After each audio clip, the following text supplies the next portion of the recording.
What's up, Penguin? What's up, Saps?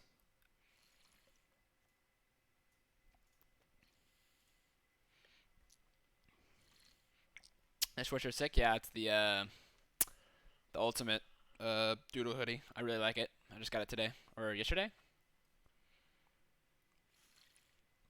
What up, MGE? You have 3 Bakugos on your screen. Why is that? That's alright, Ego.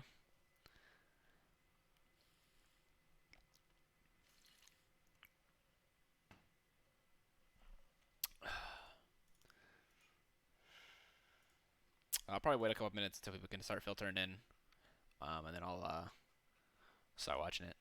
How did I learn to become so good? What is it? Shimeji extension. It's like a. Oh, I see. I see. I see. I see. How did I become so good? I just played the game a lot. When I first started playing Overwatch, I've been scrimming. I think the quickest way to get good at Overwatch is to scrim. Playing rank's not good enough generally. I've been scrimming since the game first came out, so I've been scrimming for 4 years straight, pretty much, and just playing the game, doing team stuff.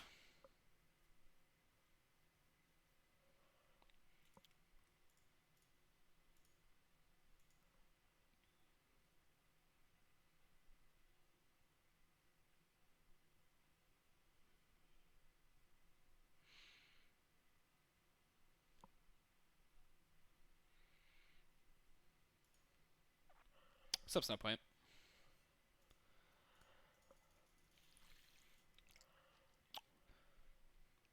Yeah, it's a team versus a team, MG. Like LA Valiant versus Shock, just at lower levels, you know? On custom games, yep. Be right back, I'm washing my hands.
I am old. Shit, I'm old too. Actually, 23 months though. No, holy shit. Heard Grave is a weeb. All right. Well, at this point, yeah, there's really no going back. I mean, look at my wall, dude. I've gotten so carried away with posters. I said it in my Discord, but it's just like I don't know. I just like mindlessly scroll and I find really cool things, and I'm very much an impulse buyer. If I see something I like, it just boom done. I mean, look at my wall.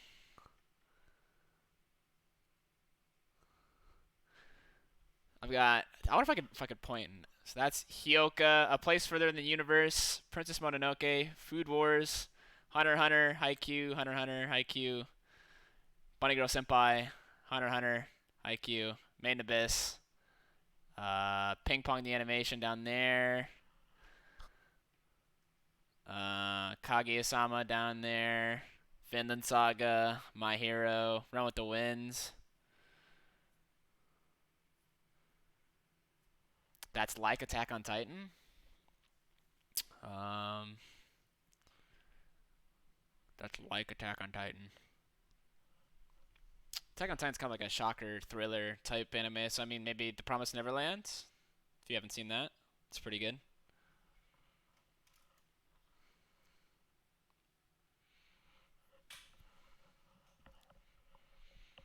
You like dark anime? Probably The Promised Neverland and Vinland Saga would be my 2 recommendations. For the darker seinen, was that the word? Seinen anime.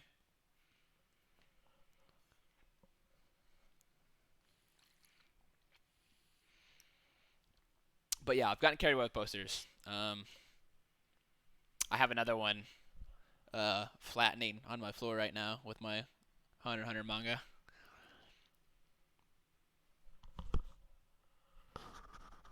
So yeah, this has officially become the weeb wall. Thanks, Caleb number 2. Appreciate that. Everyone seems to like the hoodie. Have I seen Psycho-Pass? No, I have not. I've heard the first season's good. Where'd all your manga go? As I just said, they're all on the floor. Oh wait, flattening my poster, my print. You are from Cayman Islands. Nice. See, no point. This is why like I've just fully committed to being a weeb, and I got a anime list. Let's close all this. That's why you just, keep track of everything. Because there's stuff that not that I forget that I've watched. It's just, it's easy to keep. It's nice to keep everything stored in one spot. I'm watching a lot of stuff right now.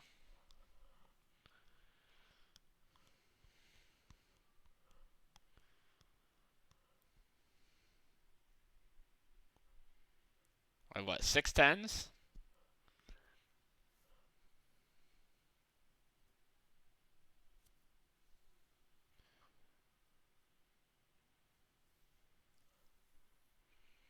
Attack on Titan Season 3 Part 2, Haikyuu 3rd Season, Hunter x Hunter, Ping Pong, and Princess Mononoke. Those are my 10s.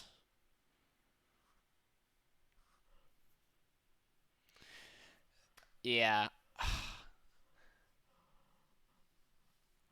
Spoilers are just rampant right now. Like, I have to avoid looking up Haikyuu for anything because there's just spoilers left and right. Alright, I'm gonna get into actually reviewing, like I said I would.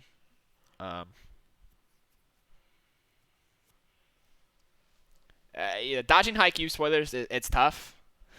So I need to read the manga as soon as possible. But I want to hold off until I've seen all of Season 4 animated, and then I'm going to pick up from there. Oh, I very much care about spoilers. I very much care about spoilers. It really sucks when big plot points get, spoiled. Like, obviously, like when you see it, it's still going to be awesome, but it depends on how much you care about the content, I guess.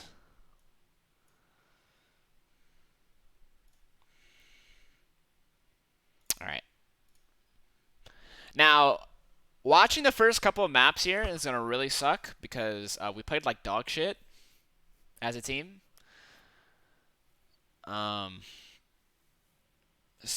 Dark. Oh, apparently, I think Apply is watching Dark right now. Yeah, apparently like it happens in like 3 dimensions or 3 generations or whatever. Yo, what's up, Plopperson?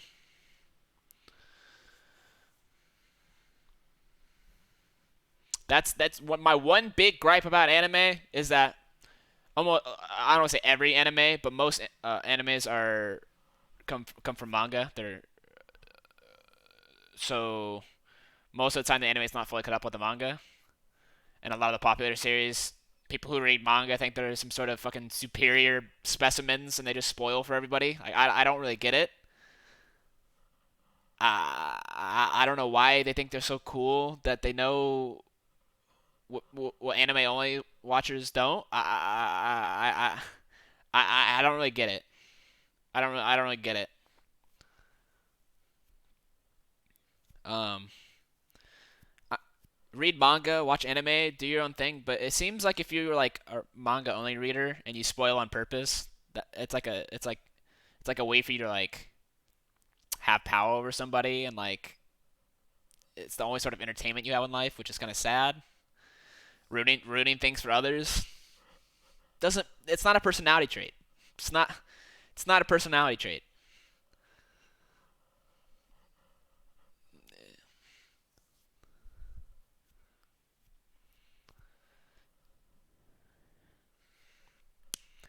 Like watch, enjoy what you want to enjoy, but just keep that shit to yourself. Like you don't have to, like I don't care if people watch dubs. I don't think I could ever watch a dub. The only dub I've ever watched is Cowboy Bebop. That's it. What headset? These are the Sennheiser Game Zeros. Yeah, like I'm not gonna watch the dubs, but if people want to watch dubs, then all power to you. But if you're in my presence and you want to watch anime with me, or watching subbed, I'm not listening to dubbed. Am I gonna watch a VOD? I will watch a VOD. I'm just reading chat.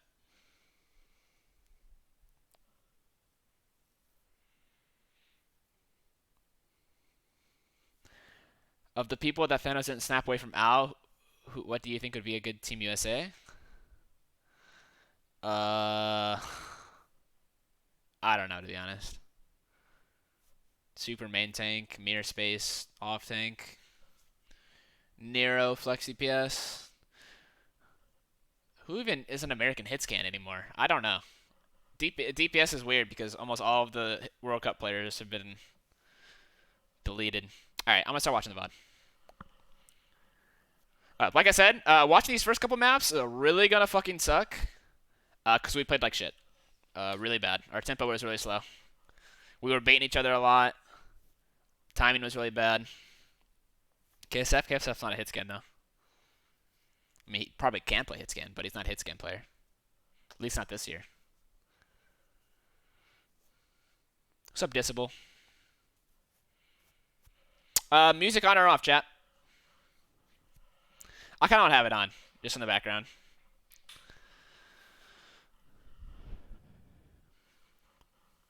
Is the music too loud, too quiet? Let me know. All right, so first out, we roll out here. I think it was a pretty standard rollout.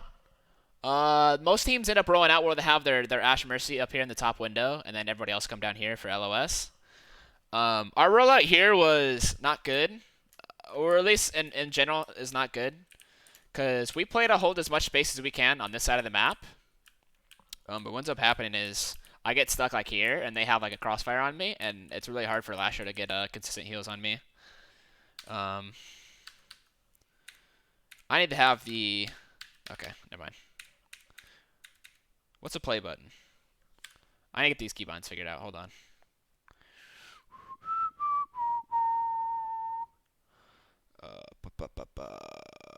Where's pause and play?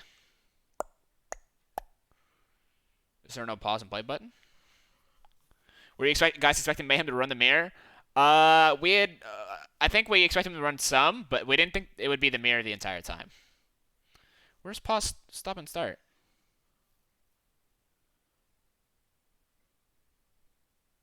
Whatever.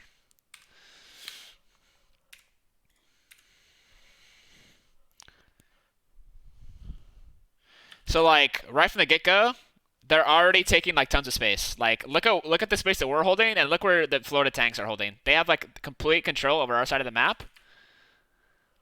And I think we do a good job of shooting the tanks, but Fate ends up getting away with murder. Rain gets popped. Right now I'm just space controlling and contesting their tanks because we have the HP advantage. Once you have the HP advantage, you want to push out as much as possible. But I think Rain dying there ends up making a 5v6, and it's really hard to recover.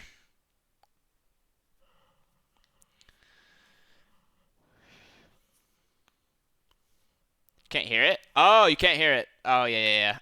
Sorry, every time I do content with Valiant, they have me change like the audio tracks for editing, whatever it is. I always forget to change them back.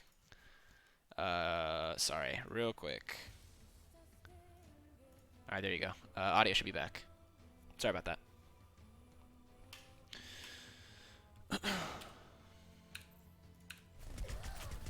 Alright, so first of all, I basically, you know, played pretty decently. Just couldn't hold space. Because it was 5v6. Here, I was telling my team that I was remeching, but for some reason we're fighting anyways. We beefed to sleep.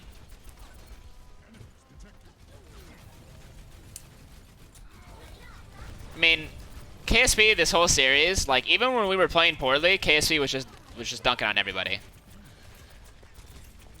Me and Dreamer get a pretty solid dive here on their backline, like 2v3. But Fate ends up like 1v6 in our backline here. There's not much for me to review on my POVs. Like I've been playing correctly. We've just been losing fights for other reasons.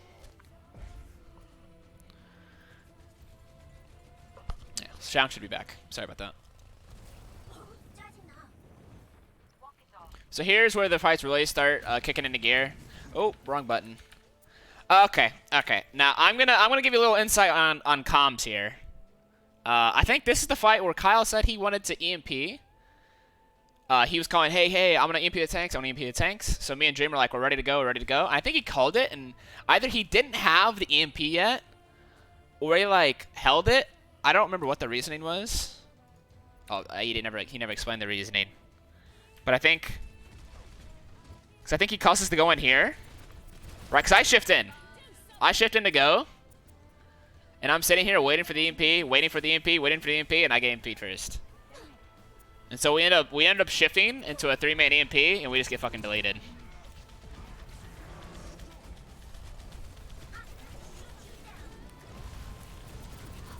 What do you look for when you're calling for a dive? Mainly the enemy team's position. Yeah, so we just lose this fight because we kind of got baited by the EMP call. We end up running into a really big EMP.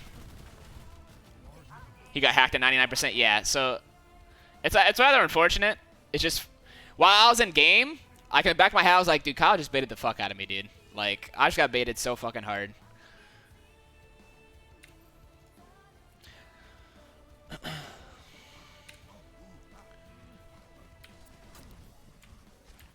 See, like here, we were calling for a dive, and see, like, you were asking, like, what do you look for when you're looking for a dive? And granted, this is with the Diva Bomb, but if you watch, what did I do here?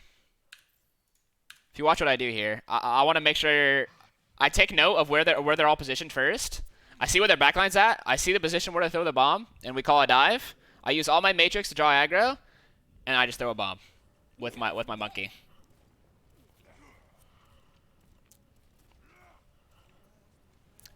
And if we're, I think we EMP on top with it. Yeah. I actually don't even think we needed the EMP. Actually, I'm gonna go back and look at that. I don't even think we needed EMP there. Granted, that's a hard call for Kyle to make. Because I think the call was EMP bomb, but I don't think it was necessary. I really want to find the button that pauses and plays. Damn, it's really annoying having to open it. I don't think the EMP was necessary because they didn't. Maybe if Fate had jumped back and bubbled, but like the bomb position here is crazy good. Like there's no way the supports get away from bomb here. 0% chance. Yeah, EMP was like just not needed. Who makes these calls for ult use? Mostly Rain. I won't say mostly. Maybe like 50% Rain, and then 20% me, and then 30% everyone else. Spacebar? Nah, it's not spacebar. So we get an EMP bomb off, which is basically a guaranteed fight. If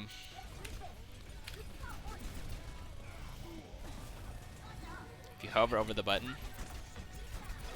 Nah, nothing.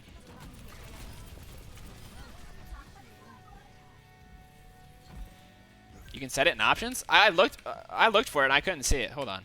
Someone show me where the pause and stop button is. Spectate, spectate, spectate. Oh, toggle pause. Gotcha. Okay. I don't know. Make it tilde, I guess. Let's make it tilde. Nice. All right. Cool. How good of a main tank do you think Fate is compared to others? He doesn't seem to get talked about very much. He's one of the best. Uh, I think his best hero is Winston, so I think he hasn't been like the most talked about main tank. I think Fate's good. I wouldn't put him like in top 5 or anything, but I think Fate's good. Yeah, season 2 was not kind to Fate's stonks. Season 1, Fate was like argued as like top 3 main tank. I wouldn't know where to place him, but I'd say like average, above average. He's good. He's not a bad player. Just Monkey's his best hero and hasn't been played for a long time, so it's hard for him to shine. Now we have Valk. I can't remember what all the calls were for some of these fights. I think the way I'm playing, I think we think they have EMP, so I'm playing heavily to scout where their Sombra is, and he's already on point, so I've failed my job here. A lot of D.Va's job is keeping the other Sombra in check by spy checking. It's really, really, really, really valuable to get Sombra out of invis, because she's forced to relocate and restart. If you're playing D.Va and the enemy team has a Sombra, you should always, literally always be shooting your gun, pretty much. You should always be shooting your gun and highly used rollout spots. Almost always. What's up, Packing? That's one thing I struggled with this week when we first pick up D.Va again, because I hadn't played the hero and dive in so long, was like understanding for me that like when Sombra is played, D.Va gameplay completely turns on its head with a snap of a finger. When that hero is picked, you're playing a completely different game as D.Va. Any spy check tips? Just thinking like a Sombra, you know? That's about it. Thinking like a Sombra. Like, what does Sombra want to do this fight? Granted, if you don't know anything about Sombra, it's kind of a bad tip, but just gotta think like a Sombra. What's the purpose of Bob for fights? I don't really call Bob. I kind of let KSP kind of do his own thing with Bob. Sometimes it's used for peel, like if he needs pressure. Sometimes you put it for point. Just depends on the scenario. So I think they have EMP. They get a hack on KSP and they nano monkey first. So they're taking all the tempo here. They're going first. And we're down ults, so it's not a pretty fight for us. I'm a little late on peel. 3 more months until I've been here a year. Hey, Wookie. Thanks for the 9 months. Appreciate that. Sometimes he just throws it because he's building it in 10 seconds. Yeah, Kyle just flex. You know, I mean, so there's times where Kai definitely doesn't need the bob, but is he going to bob? Probably. So I think I'm a little slow to the jump here on this fight because, one, I was expecting EMP, not Nano Monkey engage. And 2, I still wanted to play slow for the EMP and not get hit so I can Matrix. But the peel's not bad. I peel off the D.Va when we kill her, and we chase the monkey. Now, I was a little confused. I'm sorry I'm stopping and starting so much. What's up, J-Nub? I was a little confused on what happened this fight because we were up 6v5, and I was calling to play slow so we could kill the monkey. Because we end up killing the monkey here while it takes a bit. Oh, Jamer Jinx makes a very... Okay, he lives. I think BQB just hits a shot on Lastro. I ate the nade. We're just down ults big time. And like once we lost Lastro, we lost all of our staying power. And they hit us with an EMP and we can't do anything.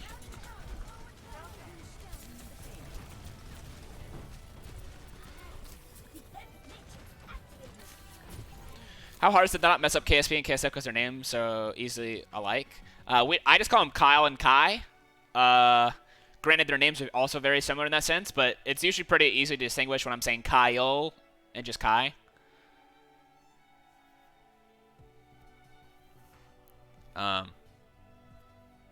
It's not that hard, generally. There are some times when people get the names confused, but I'd say it's pretty rare.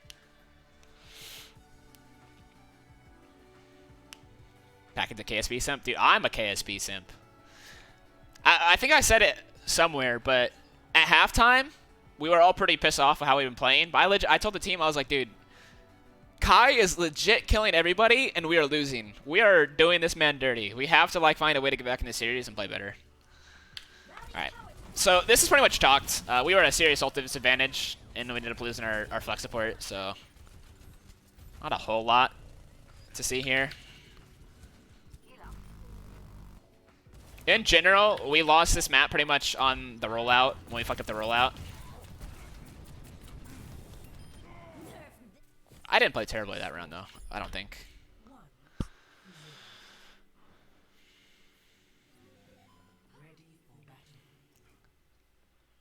Yo, I'd rather not get traded to Titans. Don't do me like that. I'd rather not. There is no obligation for the universe to make sense to you.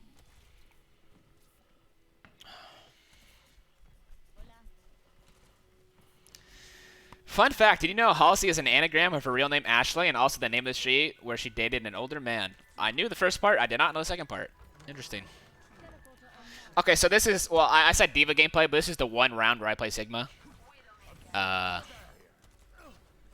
This is really unfortunate. I remember this. So we're taking the tank trade. So, oh, I keep hitting the wrong button. Hold on, sorry, I'll go back. So this is really fucking unfortunate. So, I saw Gargo use Matrix, right? And if he gets a good Matrix and I don't use Matrix, we're down on the shield trade. So I looked for an opportunity to Matrix here. So Fate pulls me, and Dreamer wants the gold from me. But the pull pulls him in, and he gets slingshot into their entire team, and we just lose pretty much off that. We lose pretty much just off that. Partially my fault, partially Dreamer's fault. I'll say mostly my fault. Yeah, we pretty much just lose. I want to say pretty much just lose, but we're so far behind once this happens. We are so far behind when this happens.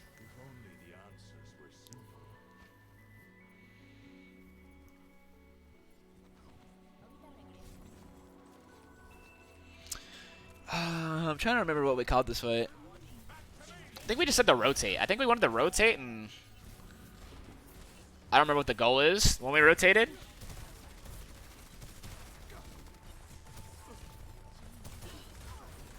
We're just getting good damage, but we're just doing a whole lot of nothing. I think this is such a shit rotate to go to right side.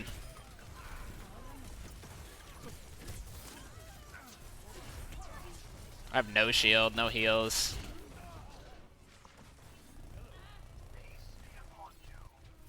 I don't like pushing right though, packing. Like, I don't think pushing this side's good at all. It's really not good. I either go left, or I think going left and just rotate, like, and taking their rock is a better way to rotate here. Gravy's the IGL. I'd struggle to say I'm the IGL. I really don't call a whole lot of the macro. I've wanted to get more into the macro of this team, but I don't want to like insert. Our team's like we're like going towards the end of the season, so inserting myself into like. No, I mean I still call ults. I call plans sometimes. But I think Rain probably does more of the macro side of the game. So why'd you do it? Because that was the call? Respected the call? You know? When someone calls something and nobody disagrees, you do it. You don't just do your own thing, you know? Alright. Get back into it. I actually don't remember anything about this fucking round, man. We pushed right again. I really don't remember the reason of why we wanted to push right again. I seriously couldn't tell you. Yeah, like we don't have a really rigid system. I would say the only thing that's rigid in terms of our comms is that like I'm gonna ult track like 98% of the time. Like I'm gonna call their ults almost every single time. Why not take high ground? It's generally better to go left side and take high ground here. Like I said, a lot of our rotations depends on what someone's calling here. I don't remember who called it or why they wanted to go here. I just remember someone wanted to go here. I don't remember the reasoning.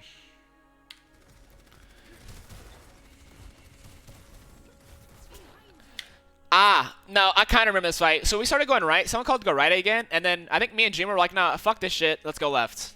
I think that's what happened, and just touch point. Because they're playing so far on the right side. I actually think that our rotation was actually pretty good. In my opinion. Like, our rotation wasn't bad. But we're literally just so down in ults. They just fuck our shit. Like, I didn't even build an ult. I'm 90 on ult. Dreamer doesn't get to use his ult. We literally, I wouldn't say we just lose off the rollout, but we pretty much just lose off the rollout. That wasn't right at all. We pretty much just lose off the rollout. So basically, it's me. It was basically me and Dreamer's fault this round. This map, at least.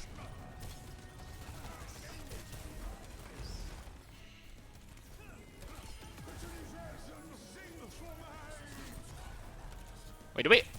Oh, we actually capped this. I think. But we have to use so much to cap this here, I think we get fucked for the rest of the map. Right? Shit, it's just how much I remember about this map.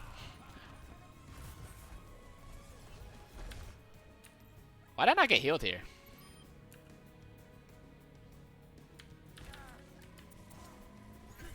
So I'm 93 HP.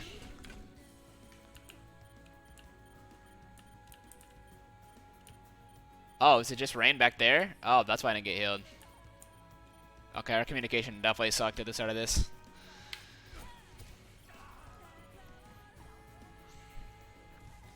Could you have survived? We went close to the trance? Potentially.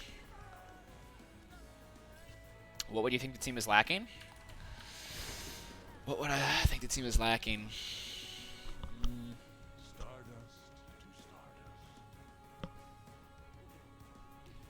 Probably just more rigid.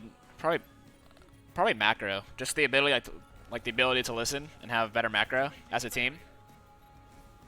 Like I think our mechanics across the board are all really good. This fight, this fight's fucked for me because Dreamer's on ball because of the recontest. But that leaves me solo versus their two tanks. And I have to use a lot of my cooldowns just to sit on the point and not C9. And I think I'm going to get C9 anyways because I get off the point. But look how fucked I am. For my position, look how fucked I am. I have an Orisa who just dropped a fresh shield on my left. Sigma who's going to walk up this way. And I have a Bap Zen fucking shooting my ass. This shit is so fucked for me. Like, this is basically do anything I can to live mode. I pushed the Orisa because they call she's one. She golds.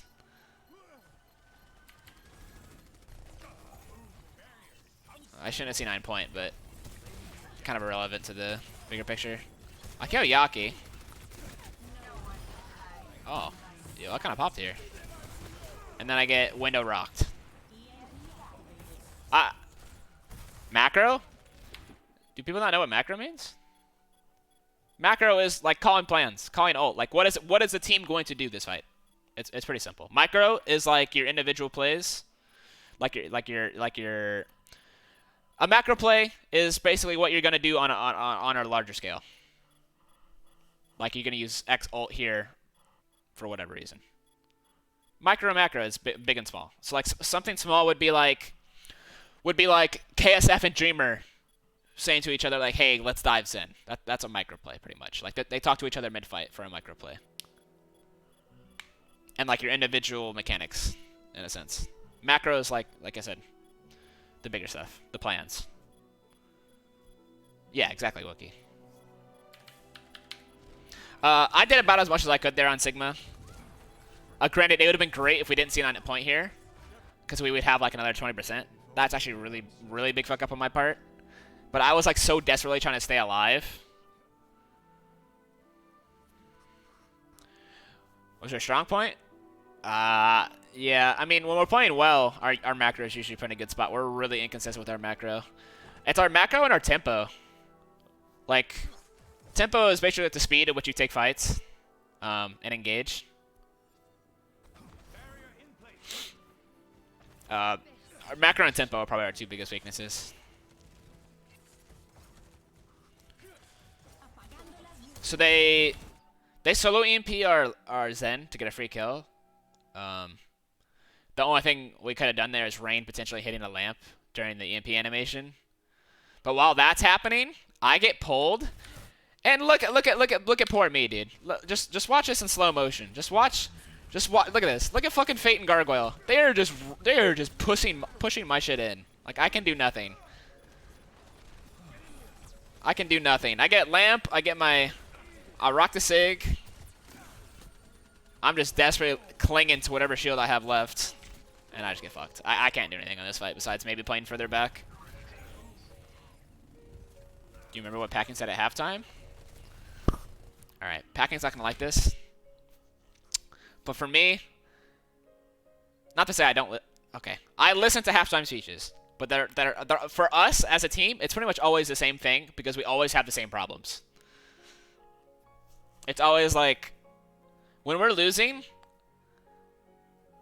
it's generally not because the other team's playing like just phenomenally well, and we're just losing because we're worse. It's generally because we fucked up some really easy shit, and he usually points that out.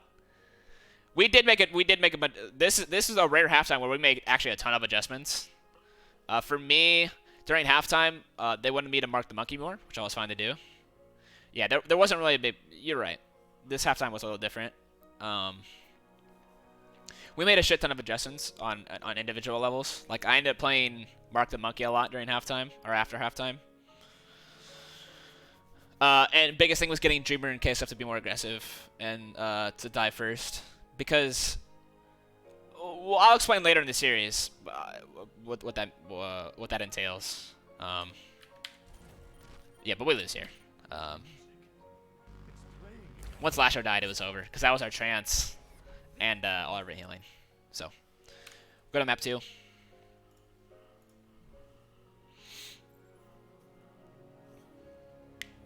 Do I risk our arm aim? A little bit of both.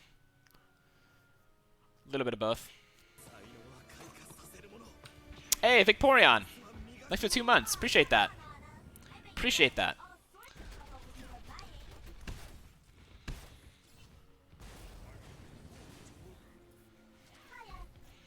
So, what I outlined the problems that we had at halftime and the adjustments that we made. The biggest thing is, you'll see a lot of it on this map.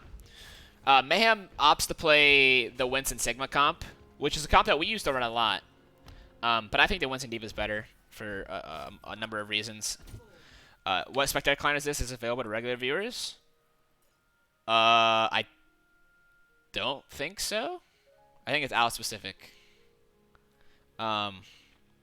So, Mayhem plays the Winston Sigma comp, which is more of a greedy position-holding comp, where Winston Diva is more of a dive comp, right?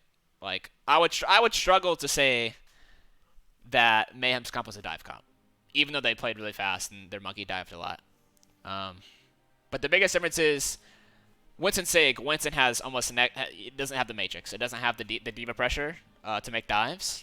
And the biggest problem that we ran into this map is Fate was diving first and by himself, and he was killing people, living, and getting out. And we would dive, and we couldn't do the same thing, and we had a diva. So we were just getting outvalued immensely. Yeah, okay, chat. So our players and staff have access to the matches as soon as they happen. Whereas I think the viewer client, you have to wait a couple of days. Something like that.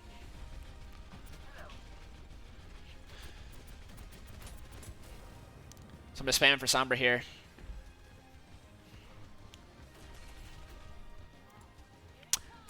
I kind of watch how Kyle got slept here, because that was fucking brutal that he gets slept the way he did, and when. He gets greedy to finish off the damage that KSP did to BQB, and Gangnam Jin was coming from spawn. He just didn't see him. Galaxy, KSP is a very good player, he's very smart, but I'll tell you right now, don't try and imitate KSP. That's my advice, because that man is inhuman. He gets away with a lot of things because he has some of the best aim in the game. That's just the truth of it. KSP's playstyle is to sit in a position where he can trust his aim the most. Like, he has 1,000% confidence that he's going to win every duel that he takes, so he plays out. It's like aggressive aim peeking, but it's not aggressive positioning, I guess is a way to say it. Oh, how did I... A big thing that I want to watch is Sombra positioning, and if I... So I did spy check him here, and he recalled back to go to the Mega. Because I think I don't end up spy checking the Sombra, because I'm playing to hide. See, these guys are playing Winston Sigma, right? Their Winston goes in first, forces our entire backline off, and he lives. I mean, holy fuck! Like, this is criminal. Like, let me go back. We're playing Winston D.Va. We should always pick an initiative. Why are you on the other high ground? Well, generally, we would, if they were playing Winston Sigma, we'd be diving right here, right when they come here. And most teams don't just run up mid. Most teams run up top right. I think what I was expecting was they were playing Winston Sigma. They were gonna play to take the high ground more. So this is just my default positioning usually, and Dreamer is usually also there. So for whatever reason, they end up getting here into main without really being scouted all that much. I think Lasho sees, but I don't remember the comments behind it. But basically, they get up main like for free. Like right now, we should be jumping this Sigma and Nana. I mean, fuck me, we should be diving this Sigma and Nana. Like, fuck me, we should be diving this Sigma and Nana. Like, 1,000,000% we should already be going. But the fact of the matter is, they get to go first while playing Winston Sigma, and we do nothing. Because they go first, now I'm basically useless this fight. Like, I basically did nothing. Whereas KSF's dead. But regardless of KSF being dead, we needed to go here. We needed to do something. We couldn't do nothing. So Dreamer opts a counter, and because he goes that way, I can't shift all the way across to their monkey. So instead of shifting, I just opted to play a little slower and give ticks. Who calls to go in? Generally Dreamer or KSF. Sometimes me. It depends on the scenario. It can be anybody. If Lasho hits a purple, he'll call it. If Rain sees it, he'll call it. It's not based on one person. But we lose this fight just from a general, because KSF got picked and we have like no information, and we let them go first. See, at this point, I saw what was happening, and I was like, I can't fucking make it there. Like, if I shift into this monkey to kill him, I would have to pull off an extraordinary feat to live. And odds are I get rocked in my back and I die on point. So I opt to play to live and hope we can take a long, drawn-out fight. But we lose Rain. Lasho's in a dog shit position, and they just push me. No, we just lose.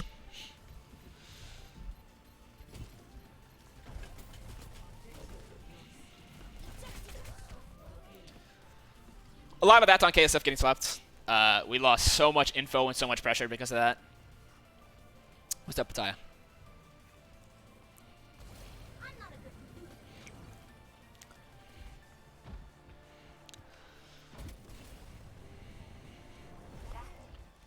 Same thing, like...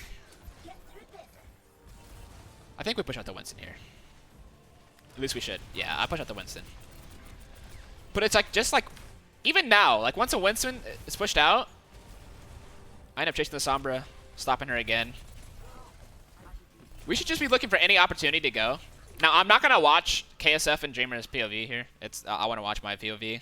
But from my perspective, I was pushing them out, and I was just waiting to go, pretty much. I was just waiting for a reason to go. I'm marking their Sombra. It just felt like we never end up going a lot of times, and when we did go, it was really disjointed.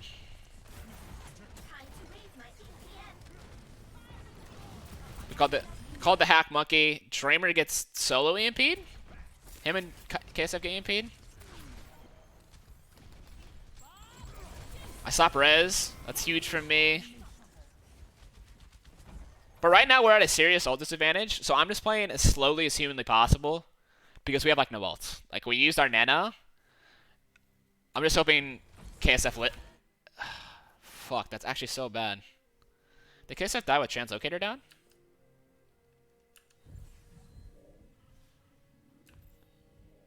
Oh, Kyle dying here really fucking sucks. Really fucking sucks.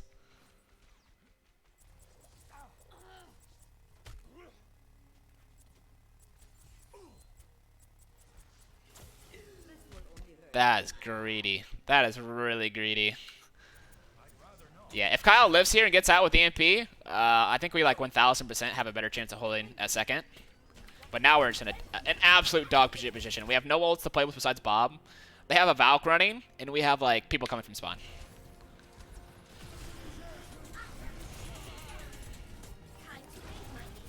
They drop a Flux to keep the pressure up.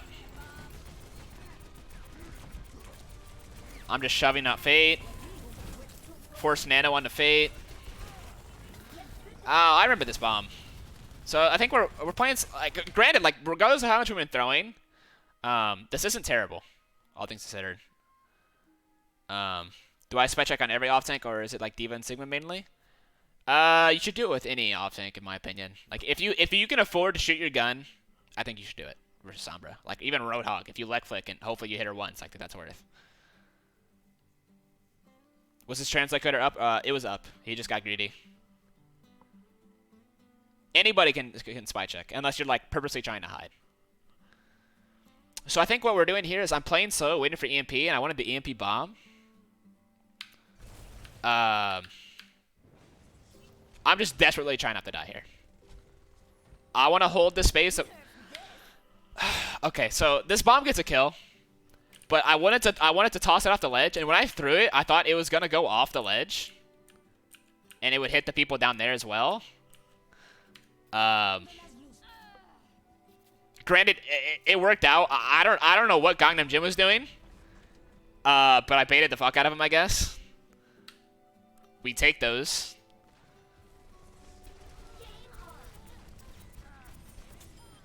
Kill Gargoyle. Yo. Did we lose this fight? Kill Chris? There ain't no way. I'm hacked? No, we don't C9, do we? Okay. Alright, I carried the fight. Yaki wants my fucking nuts. Fate gets out with a criminal 50 HP again. Oh, I remember what happens. So I don't have my suit yet. And once again, like... Dude, Fate is just making, like, these ridiculous plays that just for some reason, just cannot get punished. I don't know if it's, like, the smartest jumps of all time. But this dude just jumped on cart by himself. No primal.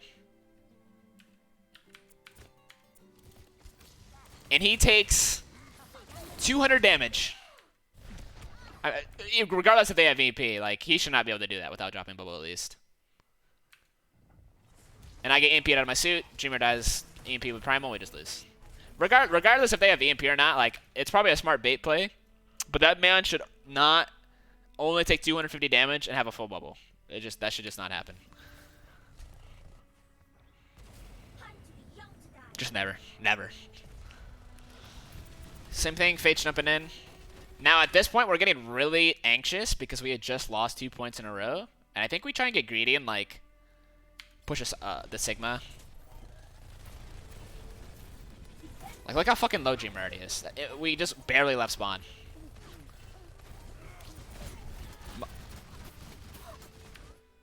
I mean, fuck, dude.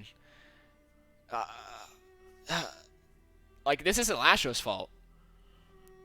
Lasho gets dynamited, and Fate jumps in by himself into spawn, kills him. I'm 10 HP. Like, we're just getting fucking mauled here.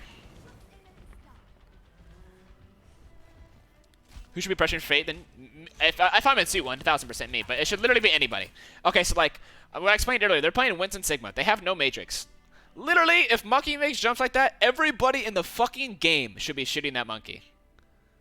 Everybody. But now, we're getting staggered. Again, the cart hasn't stopped moving. It's already been in the corner. We haven't gotten an actual fight. And they have Nano, Flux, Primal, and almost another AMP already.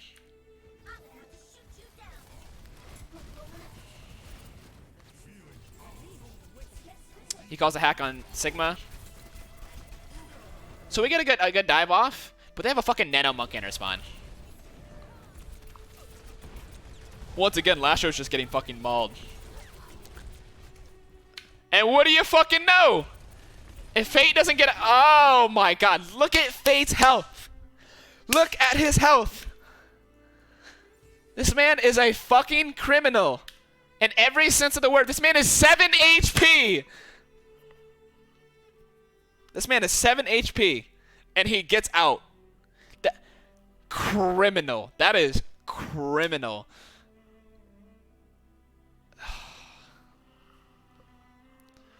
Is playing D.Va just going in at the right time? Yeah, it's... What I think of D.Va is like, D.Va is like...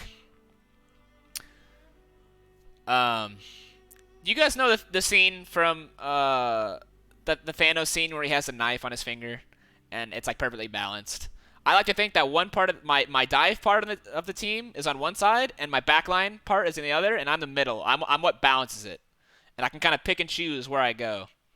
And depending on where you decide to go might determine the fight. Like if you go to dive and either animate or something, great dive. If you go to backline, peel a monkey, help your Ana live, also great. There's tons of decisions that you can make on D.Va, and assessing what to do is the biggest thing on D.Va. Dude, D.Va is hard. Like, I don't want to toot my own horn, but I think D.Va is probably like top 3, top 4 hardest heroes in the game. It's really fucking hard.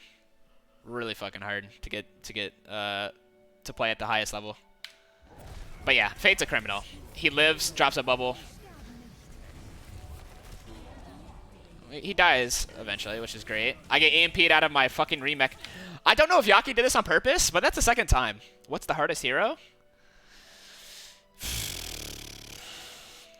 I don't know. I couldn't tell you who is the hardest hero, because I haven't experienced it all. Ball? I don't think Ball is the hardest hero. Paul has an insanely forgiving feed mechanic because he's fucking 1,000,000 miles an hour. I don't think it's Paul. Maybe Sombra?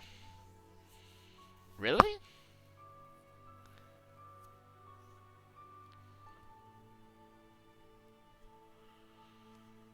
No. Yeah, I definitely think Sombra is one of the hardest DPS, but I'd struggle to say Sombra is the hardest hero. Maybe Genji now. I think Monkey and D.Va are the hardest tanks to play at the highest level. I think Sombra is like the hardest DPS to play at the highest level. I think Zen's probably the hardest support to play, just because he's a crucial hero, but he's just squishy as fuck, and your position needs to be like perfect at all times, pretty much. I think Zen probably the hardest support. Can we watch some Feedfest VODs? You know why I don't want to watch Feedfest VODs? Is because people are still fucking playing Hog Zarya everywhere. I'm not watching that shit, man. That shit's not gonna be meta.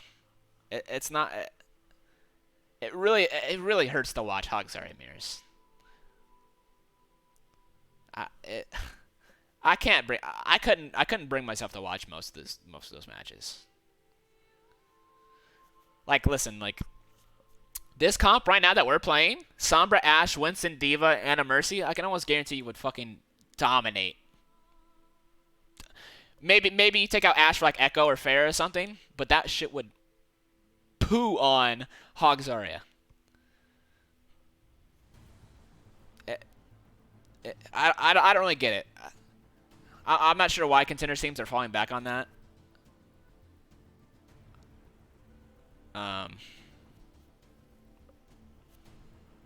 I don't know. I can't really explain it. It's what happens a lot in scrims is one team runs something and they have success with it and they don't know what to do into it, so they just end up mirroring. Zen over Mercy in terms of difficulty, 100%. I think playing Mercy at the highest level is hard, in my opinion, but Zen's impossible mode.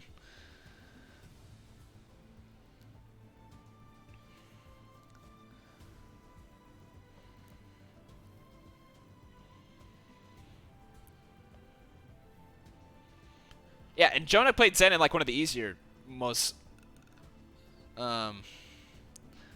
of the easier Zen metas, which is Goats, where you had fucking 400 health.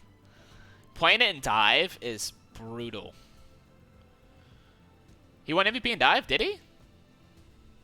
Oh yeah, Season 1, he did. Yeah, he's a king. That shit's so fucking hard. Yeah, you're right. It was Season 1. Alright. Oh, yeah. I kind of forgot we C9s. I don't know who that's on, but it's definitely not me because I'm Baby Diva. That's definitely not my fault, right? I'm Baby Diva. Like, what do I do there?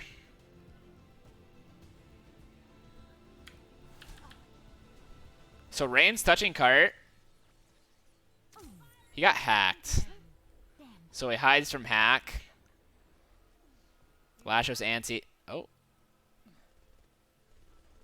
Ooh.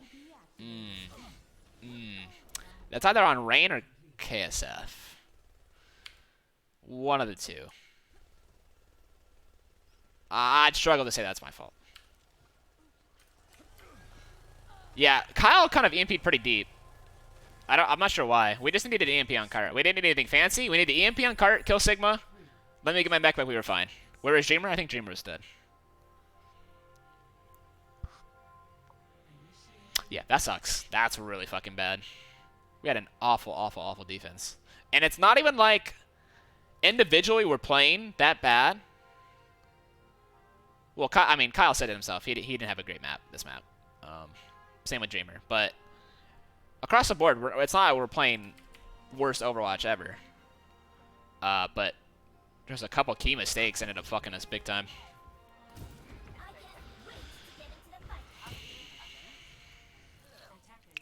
Will I review all 5 maps? Yes, I will. I will. At this point, I would say mood's not the greatest. 340 times, kind of a blistering pace. But we were still in it. Team morale's down, but not out. I'll say that. And people always looked at me and be like, Gravy, but aren't you like the team guy? Aren't you supposed to bring everyone's... gotta bring the mood up, man? Do you know how hard it is to bring the mood up online? You know how hard it is to bring the mood up online? Shit's really fucking hard. You can ask Packing. You can ask Packing about bringing the mood up. It's not easy when you're online. It's not easy. You can't grip. You can't will yourself onto your teammates when you're online. Your teammates could take their headphones off and just not listen to you. What you do in person, it's just way easier to be enthusiastic and show that, like, in person, that, hey, like, I'm here, like, we're still in this. You know what I mean? Like, you can see, you can physically see and hear with your eyes, like, the passion that, you know, a leader has for the team, right? Like, in person, I can give my team a background and be like, hey, man, we just had a bad map. You know, not a big deal. It's really easy to walk up to somebody and talk to them about something. And for me, like, I'm just more energetic and passionate while I'm in person. I mean, you can ask anybody. Like, when I'm playing online, I'm a completely different person, in a sense. Some teams do have in-person basins. Do you think that's an advantage? I would venture to say so. We don't have an office space that we can use at the moment, so we're stuck in our bedrooms.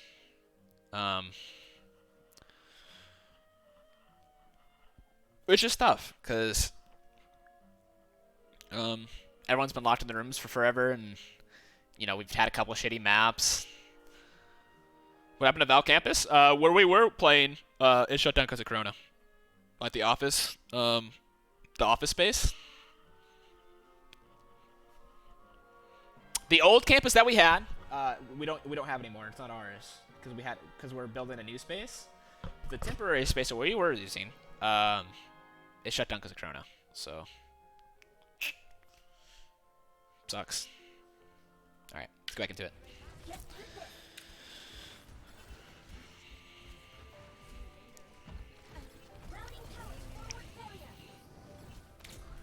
So right now I'm just keeping Yaki's ultimate charge to a minimum.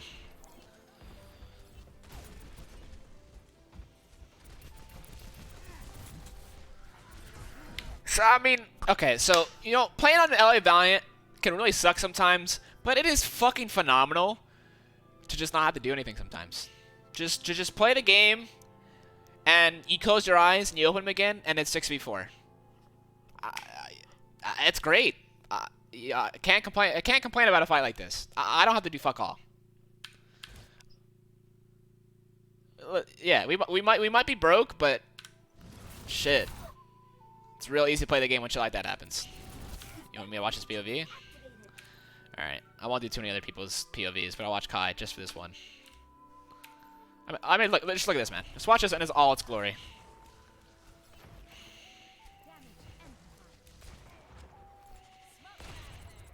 Pokes the monkey out, right? And goes, dink, dink.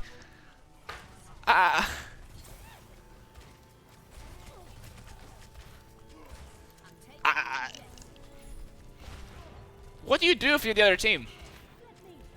He had his head peeked out for a half a second, a quarter of a second, and he got 2 kills.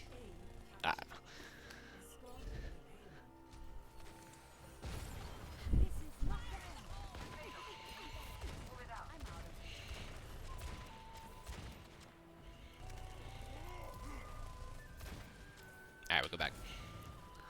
KSV is robbed of MVP. KSV is a freak. Dude, dude, you know when KSV is feeling it, when he's like telling someone to push or like is actually calming.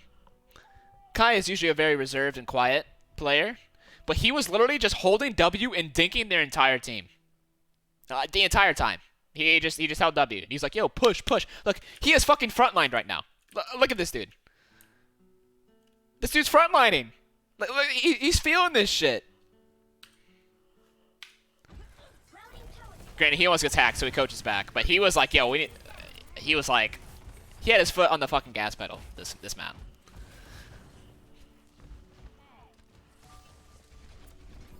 So right now I just spy check. I keep control of the high grounds. I have a really good shift on the monkey here. Kill Fate for free. And this is what I mean, like... This was a little bit of like what we ended up adjusting. Well, not this map, but like their monkey jumped in by himself. That's a free fucking kill. He doesn't have a fucking diva. All he has is an Ana pocket. That's it. Free kill.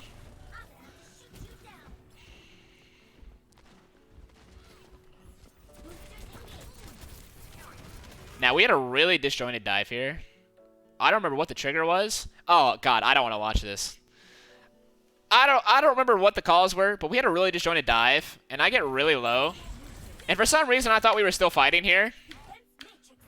So I throw a bomb, but Dreamer dies, and there's just nobody to be found. I'm all by my lonesome out here. That was a dog shit bomb. Why did I turn there?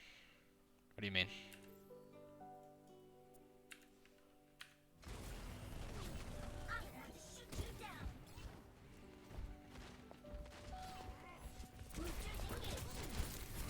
I got booped. I got coach gunned by Ash. And then I got rocked. Very diva-like thing to happen. Alright, let's get that again. I don't want to watch again.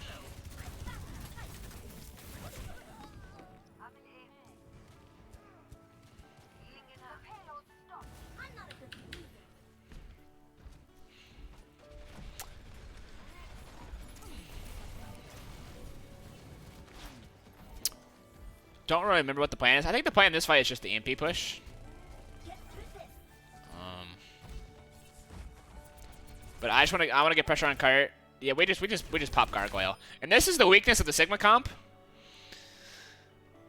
I mean, granted, Gargoyle's not positioned very well here for having ult. And we get a 4-man EMP off for, somehow, even though we're just trying to EMP the Sigma. But he just gets popped. I mean, this is what happens when you get hacked. He had poor positioning, and he got punished for it big time. So while we're doing that, they ended up diving on the last show and killing him. Okay, so I went this way because someone called Ashe behind. And I'm cleaning the Ashe, which is huge. Cleaning the Ashe out of the back line is so important. Having that peace of mind knowing that, like, your backline's clear is good.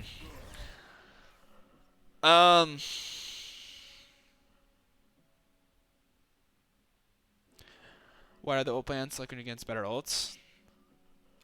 Generally, when you're down on ults, it's be aggressive and go first. To catch them off. Because when you go first, you can make the enemy team panic and use ults poorly. I don't really know what happened to Dream here. I think he just fed a little bit. Because we can really use our monkey to clean up this fight right about now. But now instead I have to deal with 2 tanks on point. I do a good job of... See, I think a lot of people don't... I think at a lower level, if you saw this, and you're like, well, Gravy, why are you not shooting? Well, I'm not shooting because I'm trusting my team's going to do enough damage here to kill the Sigma, and I'm eating every single Ana shot. Like, I eat 2 or 3 Ana shots here, and he gets the nade, and he dies. I mean, that's twice now Gargoyles died with Flux.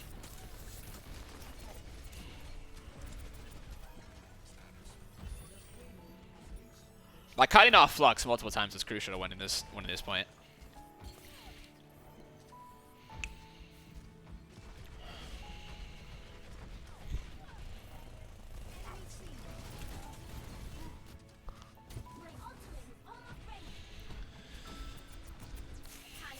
Same thing, I'm just trying to scout for Sombra as much as I can, push the cart. KSB gets capped. I get pretty much solo EMP'd.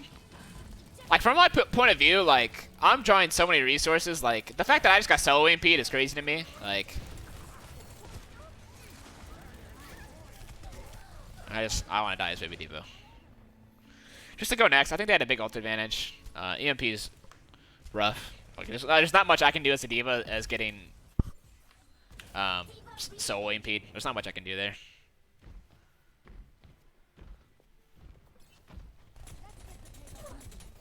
Yeah, dude, I will say it. Yaki was constantly annoying the fuck out of me on Sombra.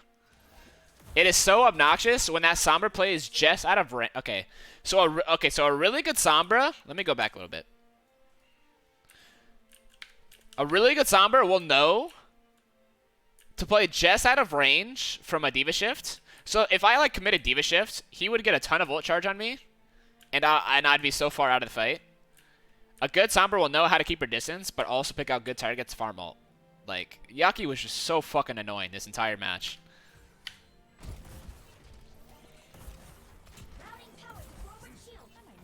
What's a logic behind Diva behind Zarya? Well, I mean, you couldn't play Zarya for one. Zarya was banned this week. 2, Diva is actually there and is present and dives. I think Diva is also a better peel. See, Zarya's quote-unquote peel is doing damage, pretty much. Like, Zarya will sit on the Ana in the backline and use her energy as a deterrent from divers while she gives the bubble to the Winston. But the Diva doesn't really get to do both. So, like, Zarya can, like, bubble the Winston for support on the Winston while also, like, peeling the backline. But Diva kind of has to, like, pick and choose.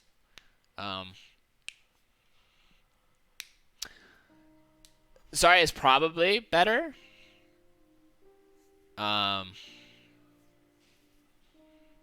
Generally, when she's not banned. I think Diva's still useful, though. Yeah, the DM range. I think if if D.Va had old Matrix, I think D.Va would be played a lot more. But the DM range is fucking brutal because D.Va versus Zarya matchup is not good in the close range battle for D.Va because you can't eat the Zarya damage. And your Matrix is also short enough where you constantly need to be playing in the Zarya damage range. It's really tough.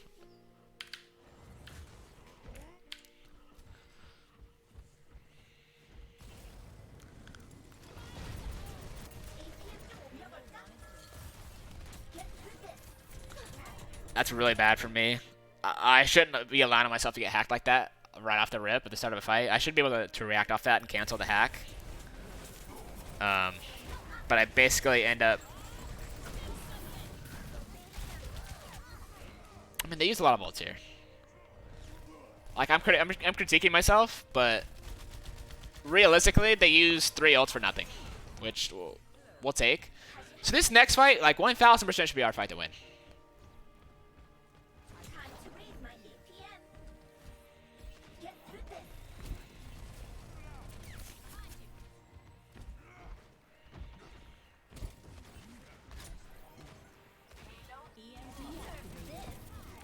Yeah, this was an okay bomb. I don't think it was necessary, though. All things considered, I don't think that was necessary. It was a really awkward bomb. This isn't new patch, right? No, it's not. Wait. What patch is this? I don't even remember. The angle was awkward. I wasn't close enough to get a better angle. But we ended up using EMP bomb, which is fine. We win the fight. But we're not at range where we can finish the fight right here. That is also a major fucking beef from Jamer. Like, this is like grade A beef. This is grade A beef. Like, this is some serious beefage going on. He uses Primal to try and continue to stagger Gargoyle here. Yeah, but Gargo just gets yeeted back into spawn. So we just use Primal for literally nothing. So we basically just wasted our ult advantage. And we've also only had 2 on cart. So they've had time to come back and contest.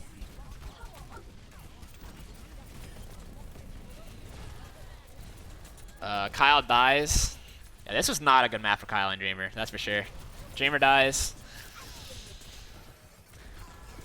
Yeah, just from my POV, like when I was playing, it just felt like a lot of beefage going on. Felt like a lot of beefage.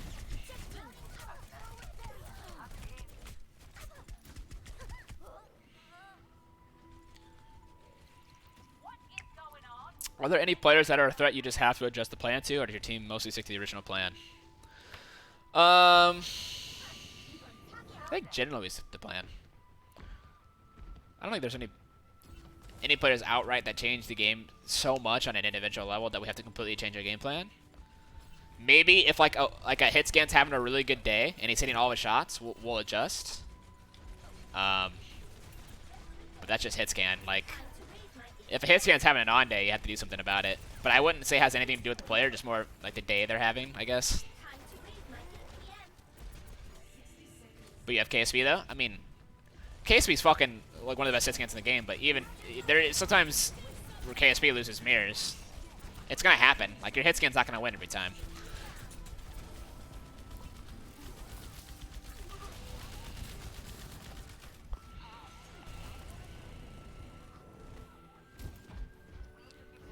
That fight was I didn't really look at it too much, but from remembering about that fight, like, Florida just sends a fuck ton of ults to kill our backline every time.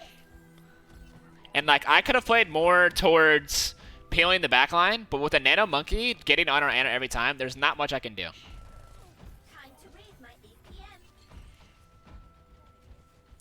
Lasher's getting hard focused, yeah.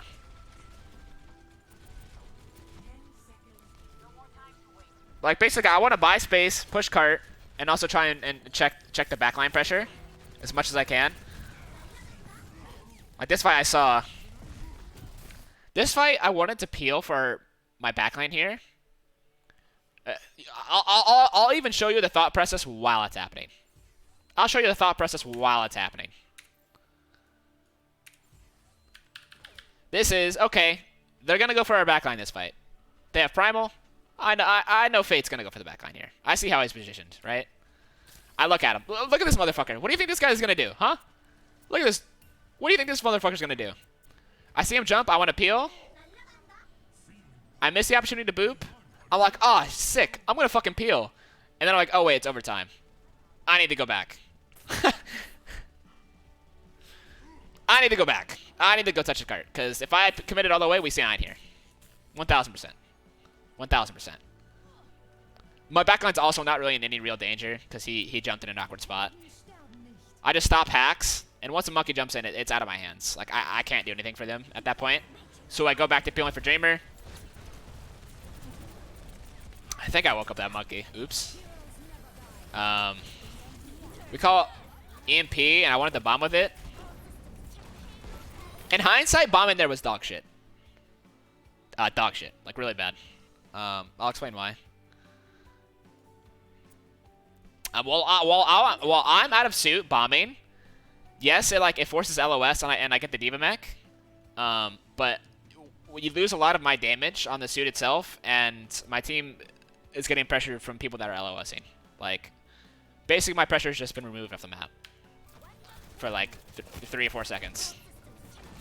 When I should have just been in suit and saved bomb for an opportunity like now, when we actually need the bomb. But we didn't need the bomb there to get that kill, pretty much.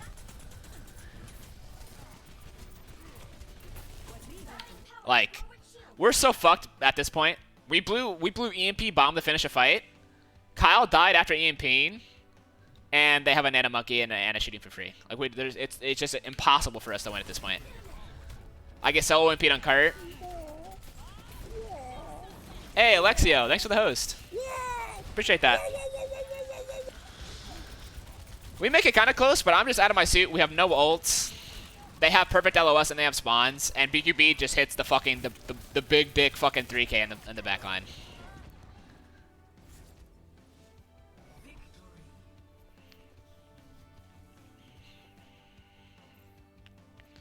That was brutal. I think me bombing was probably the biggest mistake that I made all that series. Right there. In hindsight, when you're playing the game, it seems like a good idea to EMP bomb there, but I was literally only EMP bombing one person, and I didn't need the bomb.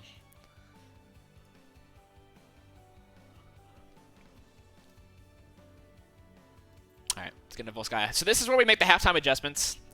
I played a center of the monkey a little more. KSF and Dreamer need more coordinated, more aggressive dives. And everything else needs to stay the same, because our backline was playing great this series. Is it better for a team's mental to lose the map there or just finish in overtime and lose next round? It's about the same. Not really a difference.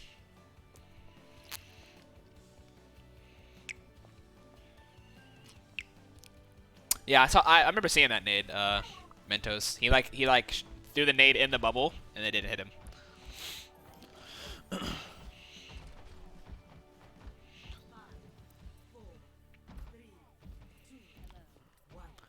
If KSF wasn't doing so hot, why not sub Jackson? Just because we practice with KSF. Okay, so I'm gonna say something. I won't speak on Shax's behalf, but I think a lot of people will expect Shax to play the Sombra because he played Sombra and Sombra Goats. But let me just say, playing Sombra and Sombra Goats is like 20 times easier than playing Sombra and Dive. Sombra and Dive is way fucking harder. If I ever 1v1 KSP, nah, it's a waste of time. He's better than me.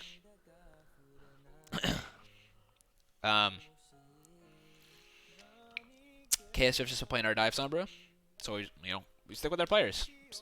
I mean, Packin literally said, "Hey, like you need to do better." Like, very rarely will Packin in a halftime like call somebody out to say, "Hey, you need to play better," but that happened this time, and he ended up playing better. So you have faith in your players, you know. If you practice with the same player all week, like, kind of doing yourself a disservice by yanking somebody out. Why is Sombra Dive harder? Well, okay, so like in the context of Sombra Goats versus Goats, when you were playing Sombra, literally all you had to do was farm EMP and you were an EMP bot. In Sombra Dive, you have to set up, you have to scout, you have to set up dives. Your EMPs are way harder. You get punished so much more frequently. It's hard to keep up with the fight. So what are the other players doing during the match? They're just watching. I generally talk to the coaches sometimes. Depends on the player.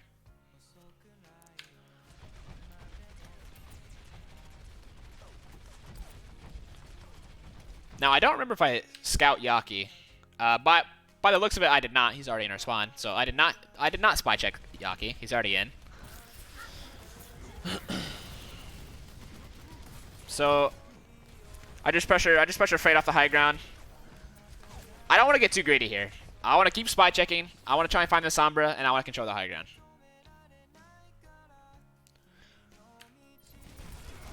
Fate goes in, and from my point of view, this is a fucking turbo feed. This is like the turbo feed of all turbo feeds. This man just jumped and put himself in a fucking corner. But we don't have anybody to follow up, and I don't want to full commit. Yeah, see, this is where Lasho, like, fucks up nade, I guess. Like, he didn't really notice the bubble was there. Like, watch Lasho throw this nade.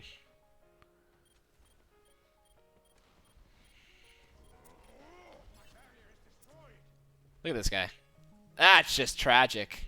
So now Lasho's 30 HP, no nade. In a bad spot. He's fucked. Lasho dies here. And I'd venture to say we lose just off that. That's actually the unluckiest shit I've ever seen. I go to Peel Monkey. Our Ana's dead. I need heals. They take up the space. We're fucked. It's GG once Lasho throws that nade, pretty much. Why is he rotating? I don't know. Oh, he tried to selfie. I know why he threw the nade. But I'm just saying you know.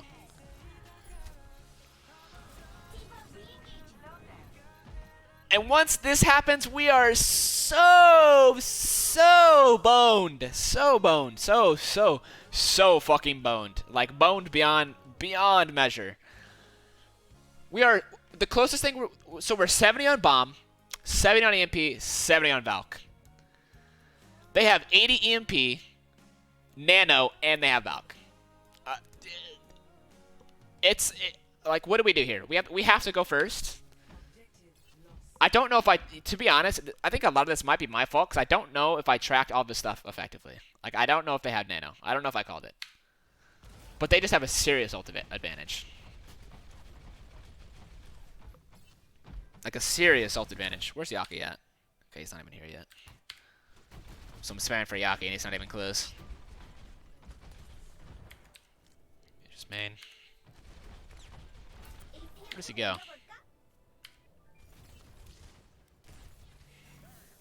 Okay, so they bump each other. I think Kyle ended up calling that out, that they bumped into each other. Ah, okay. So I also I fuck up really bad here. I should just play more passive. I should be playing a more passive angle. But I thought for sure that I could spam and not get hacked here. But literally, like, the fucking nanosecond I turn around, I started getting hacked. And I couldn't react, and I just get fucking jumped here. And I lose, like, all of my health. Granted, I'm like 50 HP, but now Lasho's forced to, like, pocket the fuck out of me. Catch a rock. I'm 50 HP again. I'm hacked again. Like, I do nothing. I haven't done anything. And I die with 99 on Bomb. Lasho dies with the Primal.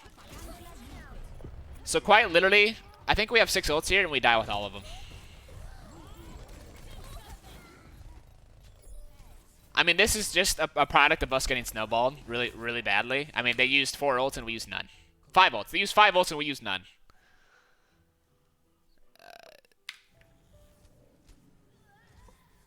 And a lot of this stems back to Lasho's unlucky nade. This was an absolutely, I don't want to say completely unlucky half, but a really unlucky half. And now, okay, so most teams, if they come out 0-2.5 and they get a time like that put on a Volskaya, it's fucking, you just chalk it from there. You just chalk it from there. It's just, their mental's already gone. It's already shattered. No hope of recovery. But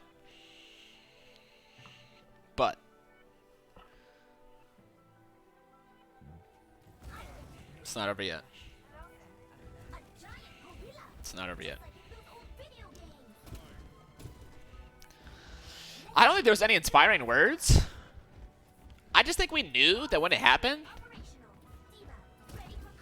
that it was like kind of an unlucky defense, and that we were capable of doing just what they did. I don't think we were concerned at all. What were all the bans? The bans were Tracer, Genji, Zarya, and Brig.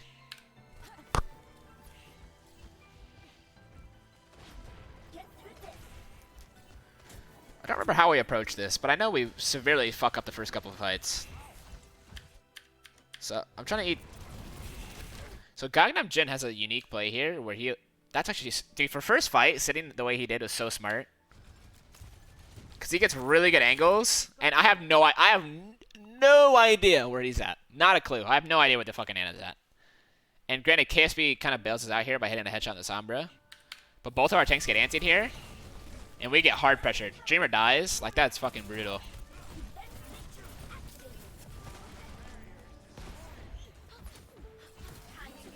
Rain fucks up the res as well.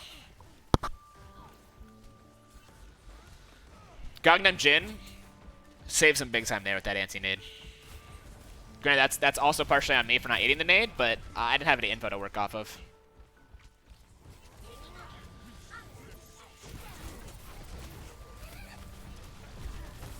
KSV delivers once again, but they also get the res again. Now, another fucking fat nade. Gangnam Jin actually fucking hard carried these first couple of fights. Like, actually just hard carried.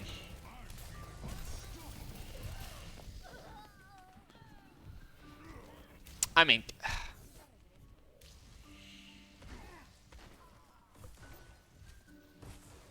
this is twice now that I've let fucking nades get doing both our tanks, and it's a fucking backbreaker when both your tanks are purpled. But KSP though, KSP kept us in it the entire time. I ate the nade this time. It's easy when you can play off the long range and you hear the nade coming, right? But when you don't know where the Ana is and there's chaos, it's really hard to keep up with it sometimes.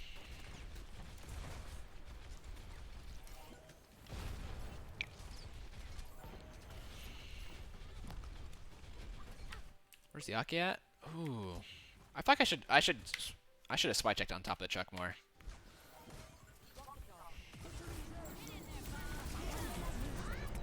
The EMP Flux. We don't die. Granted, Dreamer dies. I think one big takeaway that I had in this series, I told the team multiple times, like when Mayhem ults, these motherfuckers ult. I don't mean they just start with what they just drop that shit. They just fucking send everything all at once.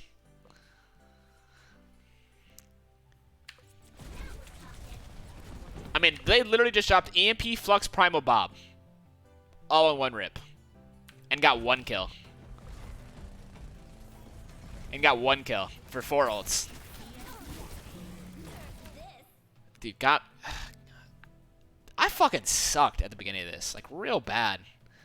He hits another fucking nade that ends in my death. I mean, granted, I really get timing here with his nade. Like, that was perfect timing. He couldn't have wished for better timing. I mean, look at this guy. Gangnam Jin was crazy. Like, there's no other way to put it. Once again, he's solo carried, in my opinion, at this point.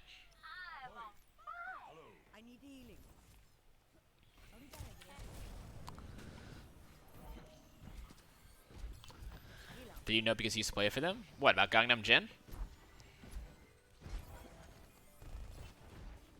I knew nothing about Gangnam Jin. See, okay, so now it's a little different because I know where he's at. Like, right from the rip he shoots, so I have an idea where Ana is. Granted, I think he gets a nade off anyways here, if I remember correctly.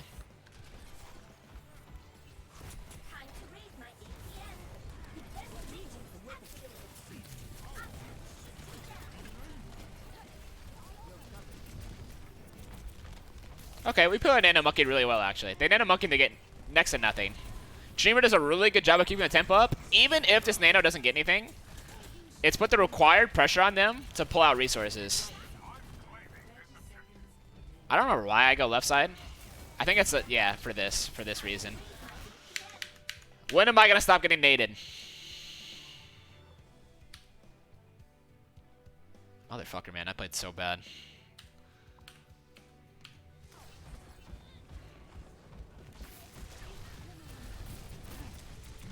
Granted, I don't die, which is nice. We get Fate kill, but we also trade for Dreamer.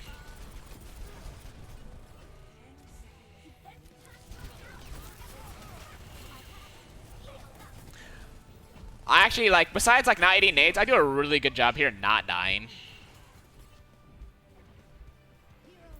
Like, I think... look at that touch. Like, I buy as much time as as humanly possible.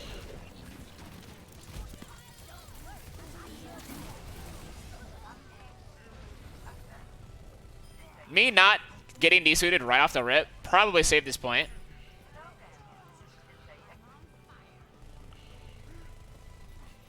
Why don't I charge DM fuel? Are you talking about earlier? It's because every second there was being damage shown onto us. Sometimes you can't afford to save your fuel. I can't save my fuel and drop myself down to 100 HP when I have the option to use my fuel and keep myself at like 300, 400.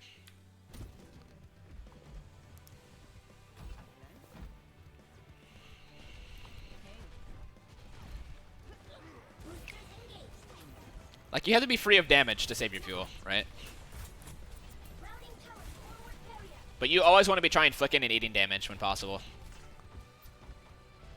I think we're being patient here. We're farming Nano. They want me to take damage for Nano. We have Nano. We're just biding our time. We're being patient. We know we have an advantage on the ult and the positioning. We know where they're at. And we just fucking pop Fate before he has Primal. I don't know how he doesn't Primal here. This is a big dick play from me. I stopped the Mercy trying to solo Rez and kill him, so I stopped Rez and the Mercy. That's actually a two-person play.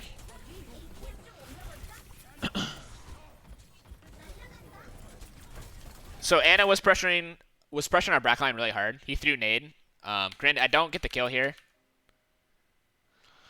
And what happens here? It's partially my fault. It's also partially the fault of the team. I didn't really realize we were still fighting. For my POV, I thought we were losing. So I don't bomb here. Granted, I may have died anyways if I bombed. But my team clutches up, and I don't really have to do anything. Does it feel better than usual when you beat your previous team? Maybe the first win, but for now, at this point, Mayhem's still just another team at this point. It's really tough because, one, I'm in a bad spot to bomb. Two, I don't know if the fight's winnable. And three, I'm like, it's just like, the odds of me dying anyways, even if I press Q, are so high, it's almost better to just try and save it. But KSV was untouched in the backline because I put a bunch of pressure on theirs. So he ends up clutching up and winning a fight, which is nice. It's nice to have KSV on your team. After this map, I'm going to use the bathroom, by the way. Actually, I'm going to go now. I'll use the bathroom real quick. 1 second, chat.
All right.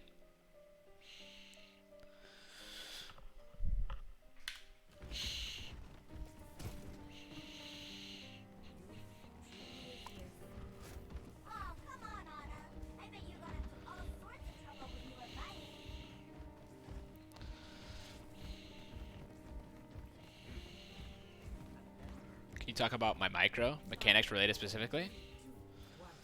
I mean, I think the biggest thing I was focused on in this match was using my shifts to displace their monkey. And I think the biggest thing I realized was that, like, the anti-nades were kind of fucking us. I don't know if how much of a better job I do with anti-nades on this round. But my micro play was basically sit on the monkey as much as humanly possible.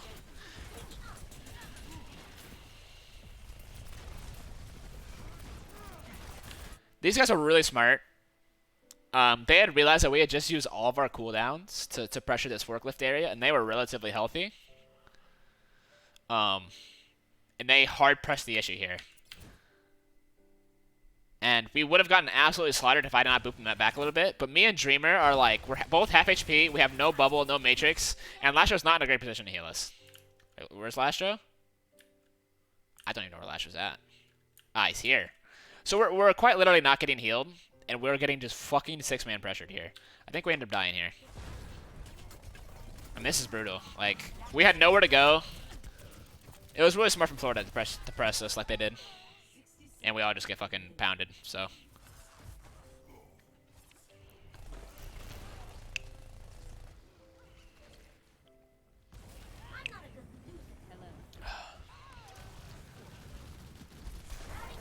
It's a really rough to lose fight like that because they get a serious ult charge advantage. I'm not sure what we could have done better there. I think as a team, we just weren't on the same page. I think our backline wanted to play a little slower and rotate, while our front line wanted to emphasize on that dive. Oh yeah, using shift for boops really, really dangerous sometimes.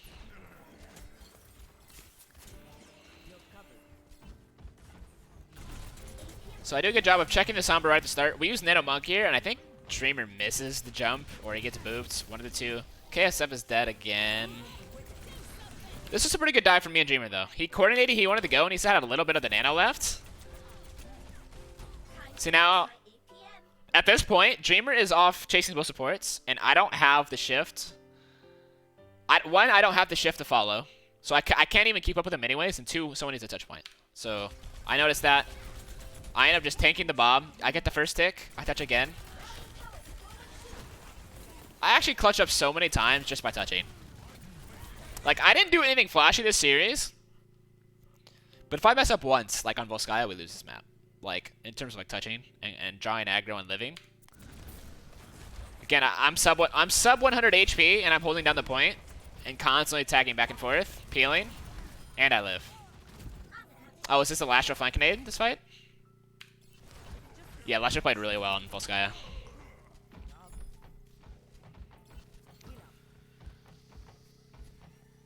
I think that's kind of how I would describe myself as a player. Like, I wouldn't do anything that I would describe as flashy. But I do things that are essential to winning. If you kind of understand what I mean. Like if you're just watching an OWL match, you're probably not gonna understand, like, you're probably not gonna feel the impact of what I'm doing. If I had to guess.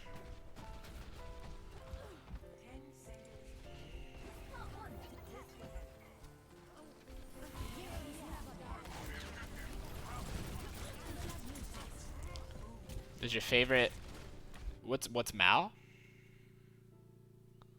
I guess the flashiest things that I'm quote unquote known for is eating ults. Oh, my favorite map, Fluctuate Now versus Ranked. I don't know if I have a favorite map, if I'm being honest. I don't know if I could pick a favorite map. It's probably one of the costs. I like costs in general. Maybe Lijiang. I like most of the costs. So if I had to pick one, it'd be a Koth, but I don't know if I could pick one. Let me go back a little bit, because I got kind of sidetracked while this fight broke out.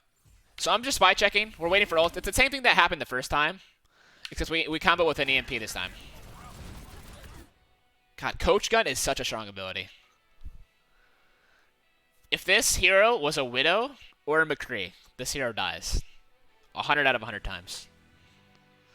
100 out of 100 times. But instead he coaches me back. I could have continued to push, but I don't think I would have killed him. Oh, also I need to touch. Wait. Oh. Talk about saving your team. Talk about saving your team. I touched with 0.4 seconds left. I was 0.4 seconds away from C9ing. This is like the 4th time this map where I've kept the point alive. But don't let it be understated that I don't like toot my own horn too much, but I dove with just enough time to put pressure on their Ashe from doing damage and dropping and touching the point. So like the Ashe has been out of the fight the entire time, and I also get the touch. And now I can follow up, try and make just the Mercy a little bit. I'm just living. Now my job is just to touch and live.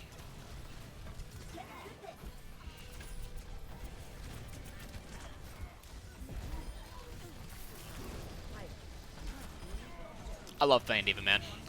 I fucking love playing D.Va. It was a good dive from our EMP and our Sombra and Monkey to draw the aggro. I touch a point, bounce back and forth, and our backline's free. So.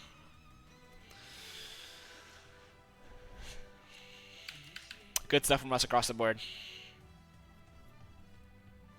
I like any D.Va meta, man. I love playing D.Va. It's my favorite hero. I like playing D.Va because it's one of the heroes where like you can always be doing something better, almost. It's one of those heroes where you can be super self-critical about literally everything that you've done. Whereas where I feel like when I'm playing Sigma and I'm playing double shield and I'm just sitting on my Orisa, it really, there's some times where I don't feel like there's much more I can do differently besides, oh, hit more orbs or manage your shield a little bit better. It just, that level of micro and gosh, what? Yeah, Haikyuu. Yeah, Juby. Sigma's a really slow hero. Why Oikawa? It's my favorite hero, favorite character. What's my opinion on playing D.Va in the current patch? Dog shit because ranked is a mess and everyone plays Hog Zarya. Sorry, I speed it down.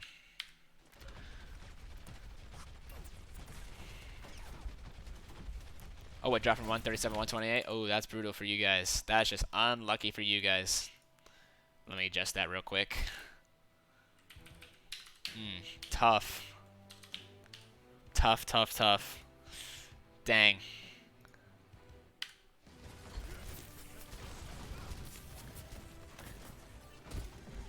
$500 subs. Listen, I'm gonna say this. Last time I had a 500 sub goal. One chick came in here and gave me 450 subs.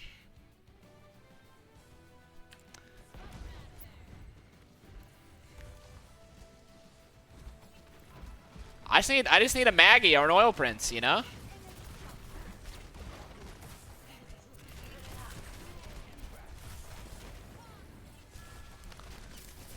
Sorry, I got a little distracted. Let me post this real quick.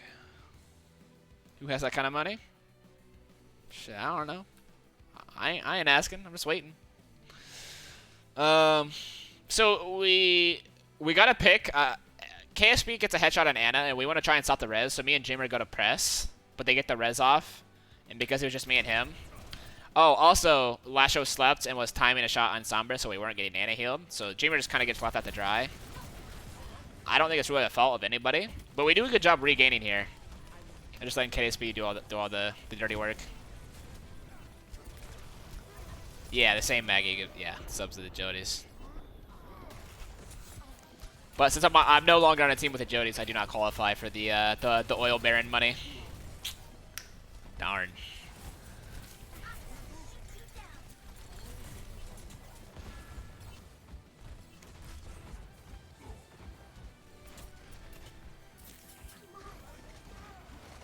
Do you think ranked will copy Al more when Al starts? Yeah, 100%.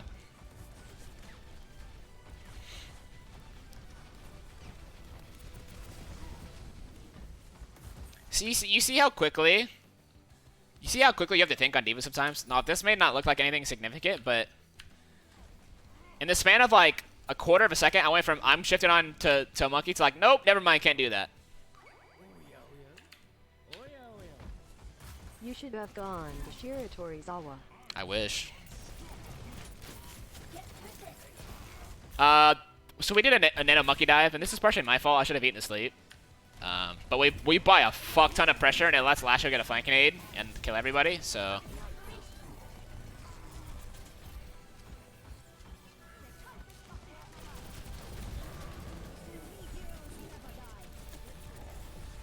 What's up, Wub?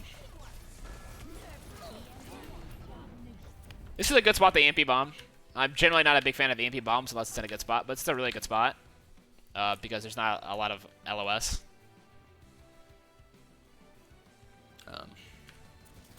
Now, someone before asked me why I didn't remech right off the rip. I think it's because I wanted to shoot at the Ana, and I thought I could do damage from that range. Like, she was in a spot that was really easy to hit. See, like... But she was getting it. I don't know. It was just a waste. I should have gotten right back and see it.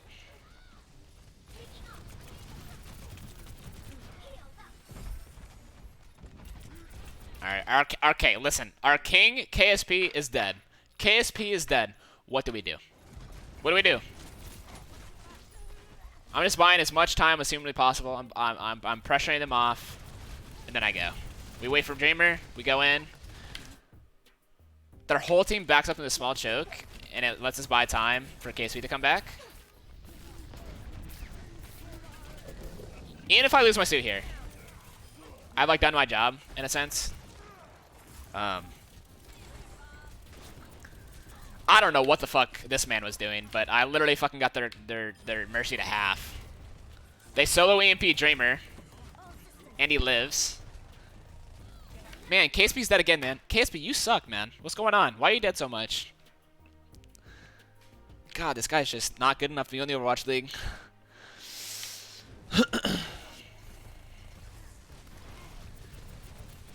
What's the call sound like there? I don't think you... It's really hard, because usually when fights are this hectic, it's a lot of just fucking yelling and a lot of info calling.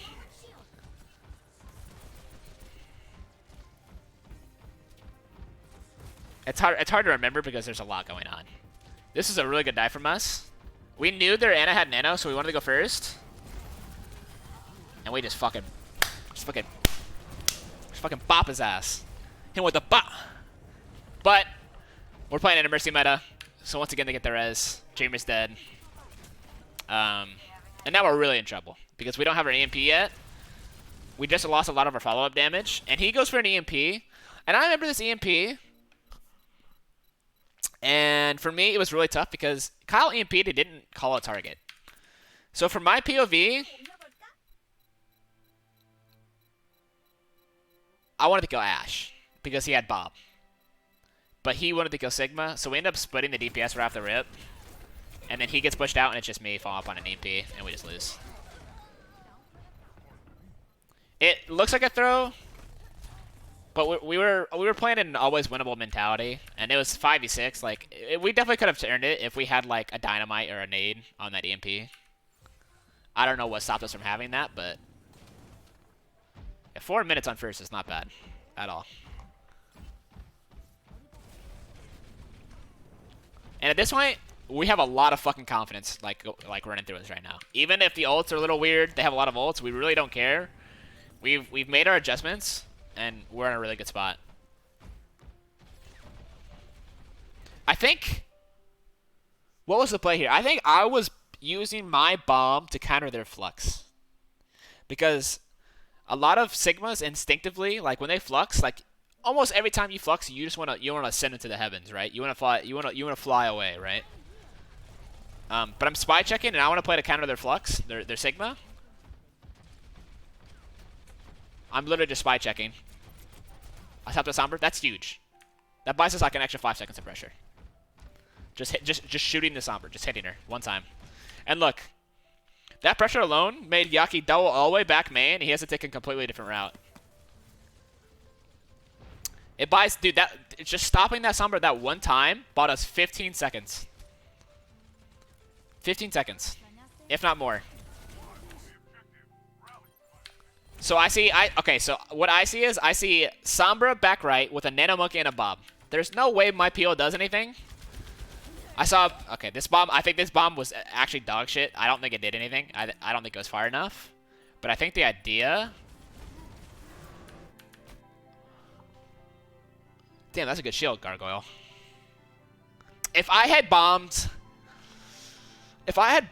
maybe. If I had bombed a quarter of a second, a half a second earlier,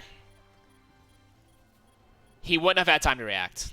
But instead, he had time to put down a shield, and he blocked it. My idea was great. I just threw it a half a second too late. Because I definitely would have killed the Sigma there. And at bare minimum, it would have forced out res and bought us a lot of time.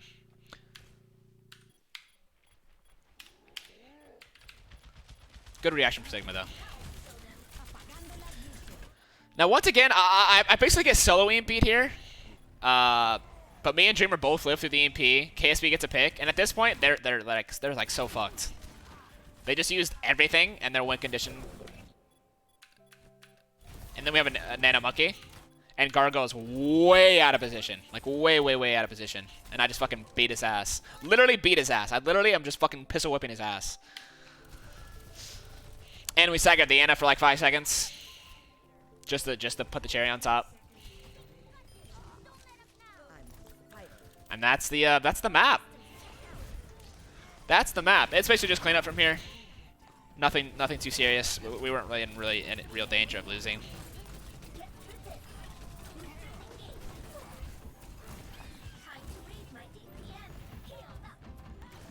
That's it. And that's why you never give up on a map. That is why you never, ever give up on a map. Because you could be in overtime and have no chance of pushing to turning around and winning the map.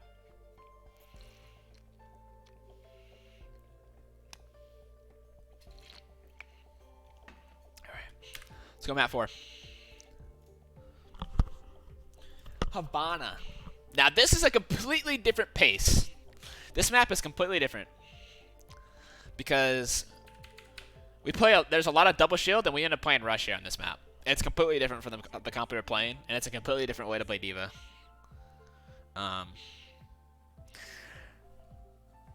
Spoiler alert. I'm gonna die a fuckload in this map. When I say a fuckload, I mean a fuckload, man. Like a shit fuck. I die a fuck lot.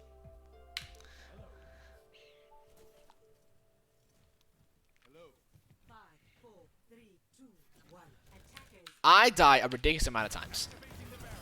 I think I end up dying 18 times in this map. I think 15 times on D.Va and 3 times on Sigma.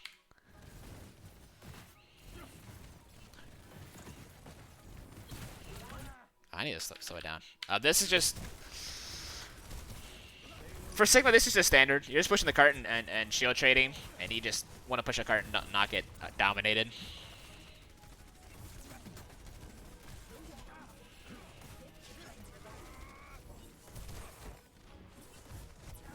I'm gonna be real, I'm not that honest. I'm not that interested in reviewing my Sigma gameplay, but we're gonna do it anyways. So, Kyle gets a good wall, so I immediately want to hop into an off angle and try and get as much damage on these tanks as possible. But we just don't have a lot of shield damage. Like, they have really healthy shields. I'm not really sure what where our shield damage is. That was a bad rock. I queued up a rock instinctively because I didn't think our Mei wall would be there and I could get a rock on the tanks. The Dreamer ends up getting fucking assassinated.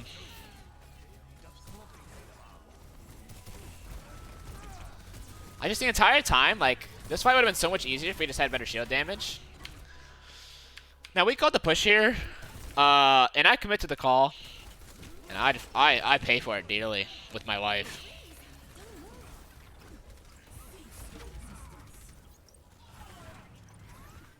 What was the thing with Mei this map? I think it's because it transitions well in the second. I don't remember, actually. I'm not really sure. Now, Dreamer comes back on ball, which in hindsight was great. He gets the 2 kills. But at this point, like, we have ball, and they're coming back with a lot of ults, and they're coming back on a superior comp. I mean, we're playing ball, Mei, Sigma, Baps, and Widow. Like, our ability to close out this point is, like, next to none. What up, Tech Heroes? Even with KSB getting to pick on the Sombra, who has AMP. Like, Watch this from my POV and just tell me what I'm supposed to do here. Like what? Besides, you know, rocking Gargoyle out of Flux, which is...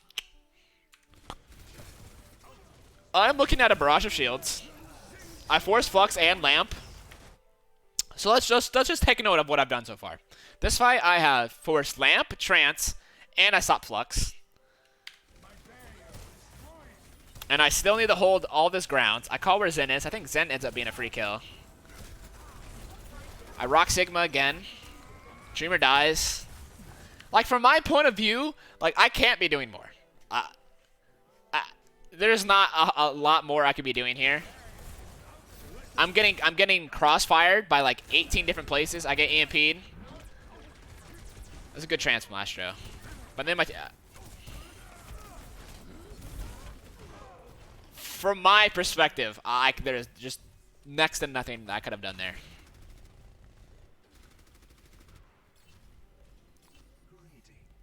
So I think at this point, Kyle said, "Yo, we have like nothing. Let's play Rush." And I was like, "All right, fuck it."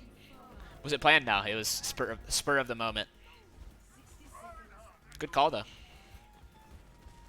because I do not think Florida was prepared for it at all. This is where the real dying starts happening. All right, this is where the real dying.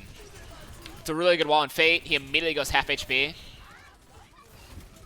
I could have LOS maybe behind car.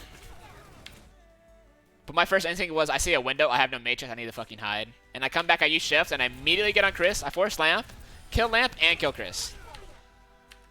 Like, our rush was just so effective. We got in there so quickly. And they just, I don't think they were in position and were prepared for rush at all.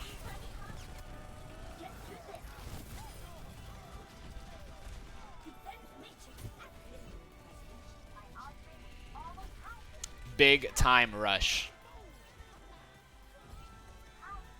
I'm skipping this song. I love this song, but I've heard it enough. Alright.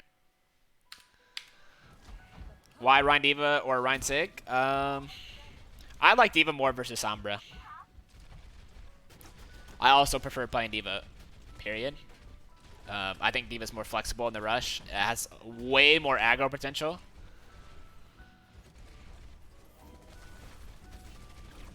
But a big thing for me is it's way better versus Sombra. Sig is not good versus Sombra in the slightest.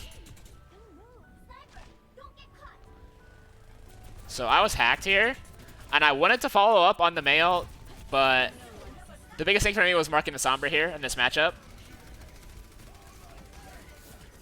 I saved Dreamer, and I cannot believe I didn't die here. Would Zarya would have been viable? No, not to Bapsen. There's no fucking way. Ryan Zarya gets fucking melted into Bapsen.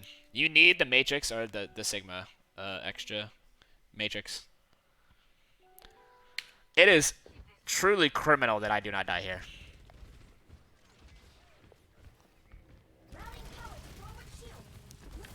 Okay, so I like feigned like that I had health here. I don't know if they knew how low I was, but I like feigned that I was healthy and was gonna push him, and I think they ended up pushing the Widow out, and I lived there because of it. Ow, I catch a rock to the face. We get EMP, and we live through the EMP. We trade Cole for EMP, which is fucking massive.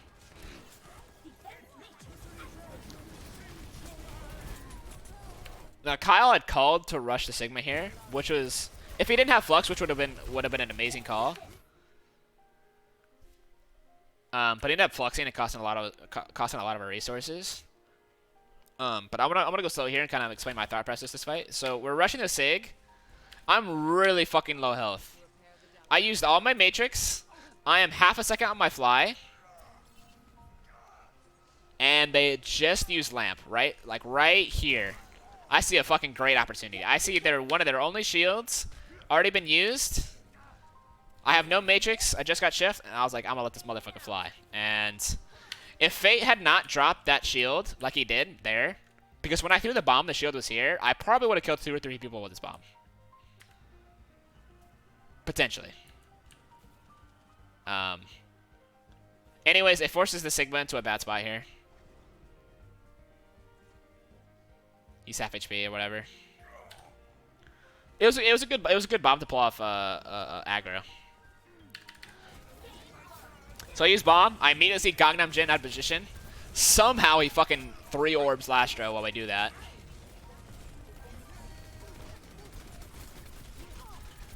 Just in general, I use my resources really well. Sound like Kyle's good at calling rush comps. I mean, Kyle's good at May. I know he doesn't like playing May. I mean, shit. He doesn't like playing May. I get it. But he's good at May. It's why we're good at. It's one of the reasons why we're good at rush comps.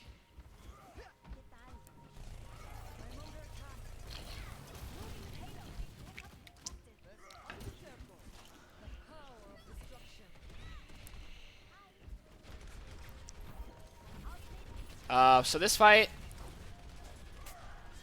I don't remember what our logic was. I think it's because we were coming up with most of portals. We wanted to get as fast as possible and just get in their team and just hold W the entire time. Like quite literally, just hold W all the way through. I mean, look at this shit. I force all the bat peeling onto the Zen. I drop LOS. We get beat. I go back in. I'm on the Zen again. I lose suit, and I see how the fight's panning out, and I'm like, I need to resuit my suit immediately. And I need to get back in mech as soon as possible. Now it's the quickest way to do it.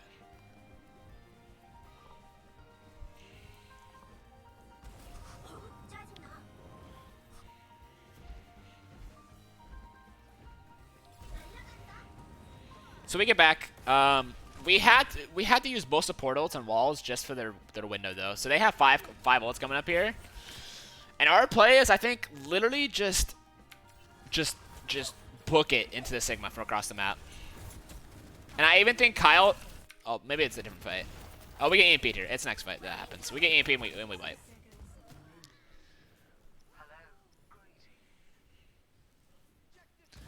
It's really hard to finish with Rush here on this point. Because that last point is so wide open.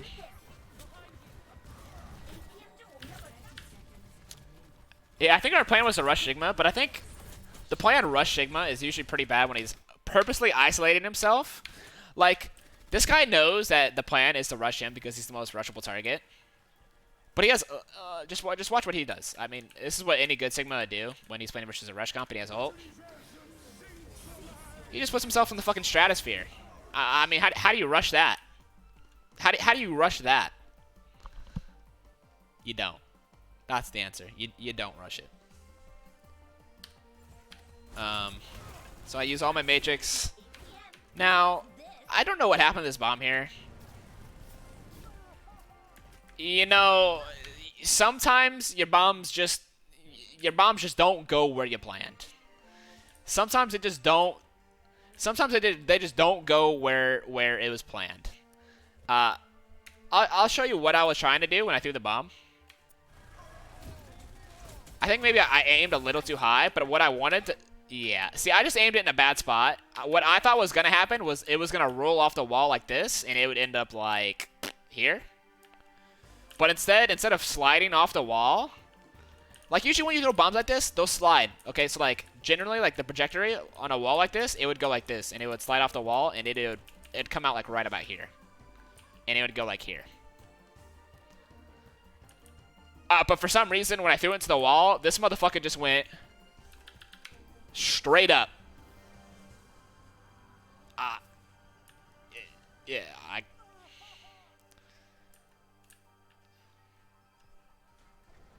sometimes it happens. Sometimes it just be like that. That was a pretty bad fuck up on my part. I didn't really realize at the time how bad the bomb was when I threw it. But I do my part, alright? I get the BAP lamp out. And KSB pulls through here. He gets a pick on both supports. I come back. Oh man, you know how stressed I was when I rolled out here and I hit the fucking wall? And I lost my momentum? You know how stressed I was here? I was so goddamn stressed. Look at this shit. I like clipped the top of the wall. Ah, dude, I was stressing when that happened. It's like, oh my god, I'm so slow. We're gonna lose. But I get back and I end up finishing 2 kills here. And it's chalk from there. We pretty much locked it up.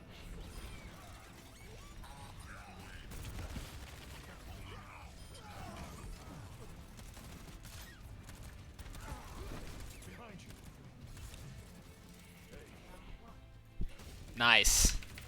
It's nice to have KSP on your team.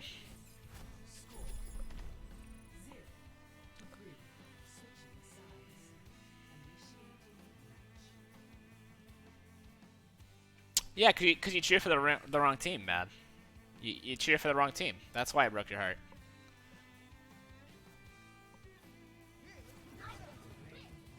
You could just pick the better team.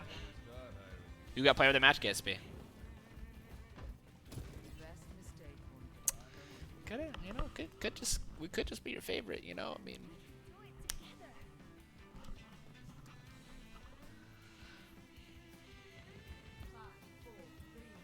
now the way we held this was terrible. We adjusted on the second half, but like generally when you hold, you want to be prepared to catch this door, but we were playing to catch this door. And I think we lose the first fight because of it. See, they came out left and we were prepared for it, and we just go in and we get farms. Hey, Lacey, thanks for the 4 months. Tier 3 4 months, mind you. Thank you so much, Lacey. I appreciate that. So because we were so late, here, let me go back. I'll explain why it was bad the way we held. Because we were so late, they were able to come out and their backline was able to put themselves in this corner, like right off the start, without us even. By the time we started pushing, they were already back here, really far out of the fight, and their Mei was slowing everything down. So we just we had bad macro there in terms of positioning.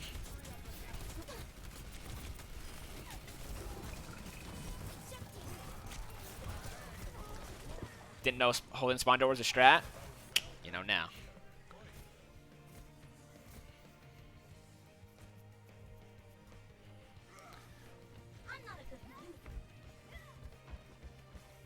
Happy birthday, Sabs. Is it common to do that? No. What's common is to play double shield spam here on this map.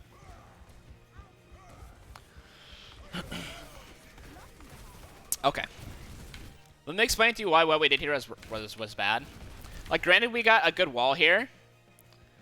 We had just used all of our matrix and all of our shield, and we're calling a push, and we're going in with no resources. Like, I mean, Dreamer just gets fucking railed.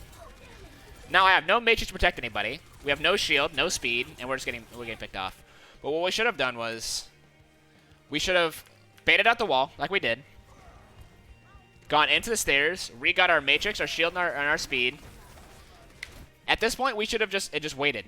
We should have just waited here. The cart's far away anyways. There's no reason for us to push here. None.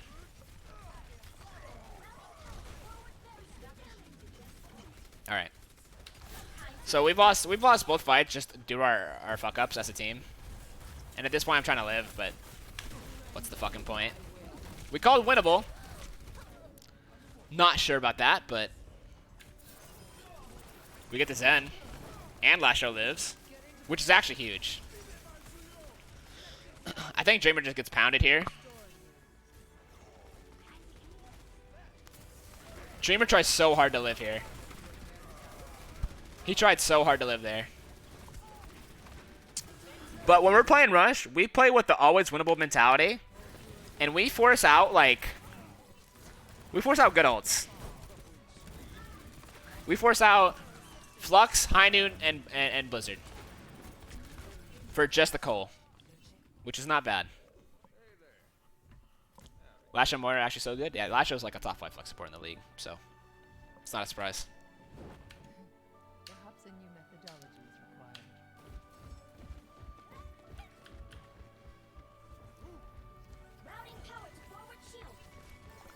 This is a good rotation call from me. It's kind of an underutilized section of the map. But my idea when we rotated bottom right was, so if we run to them from here, right through window, we're in LOS the entire time we run up to them. Or if we go left, we're in LOS the entire time. But if we go through here, we're in LOS when we hit here. This is when when they can start shooting at us, which is a really short distance. So we get to close the gap at a really short distance, and they're forced to back up because they see that, and we get to buy a lot of space here. Kyle gets a wall, and we hit the fucking gas. Dreamer hits a shatter. I am in. I am in. I am committed. I don't give a fuck about dying. If I can kill their BAP, if I can kill their BAP there, that's a word change for me. I hit the fucking jets. He said in, so I went in. That was all there was to it. That's all there is to it. If you tell me to go in, I'm going in. What if I didn't kill BAP? It's a bad play. But I went in. The biggest thing is that I listened to the call.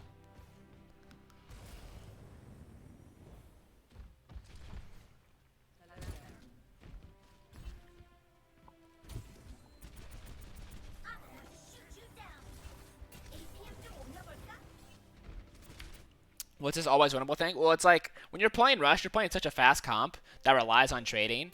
There's no reason to being scared, and, like, even if you're down 4v6, you can still pull a fight back with ults. Like, and even if you don't pull the fight back, you using ults forces the other team to use ults, and you keep the ultimate economy in your favor.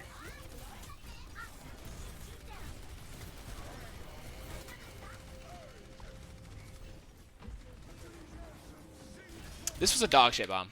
I was peeling for Kai here. I don't remember why. But I expected this bomb to be more of a surprise, but they just easily block it.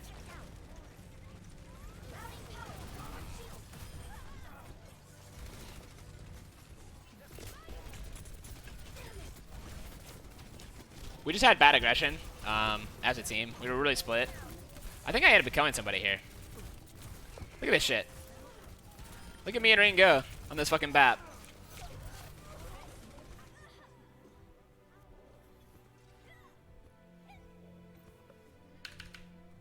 Yeah, I would say I'm the closest thing that this team has to a team captain. It's not official, but...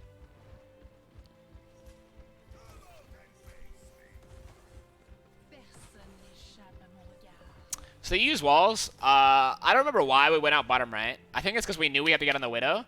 Now, this wall was almost brutal. Now, this is really good from Yaki, because most Mays would horizontal wall here. But he knows because the door's so small, he can afford a vertical wall, and we had to kill like 6 pillars to get through. We were very fortunate Dreamer didn't die right off the rip here. Now KSP loses a rare duo. And I know once that happens, my next shift has to go on Widow, or we stand no chance of winning. And I just I beat his ass. And Dreamer comes out with a fucking fat shatter. Like, this is what I mean by always winnable mentality. Like, the other team just used Bongo, Window, Trance, and they won the Widow duel. And we didn't give a fuck. We just kept fighting, and we sent our ults, and we used Shatter and Cole, and we won.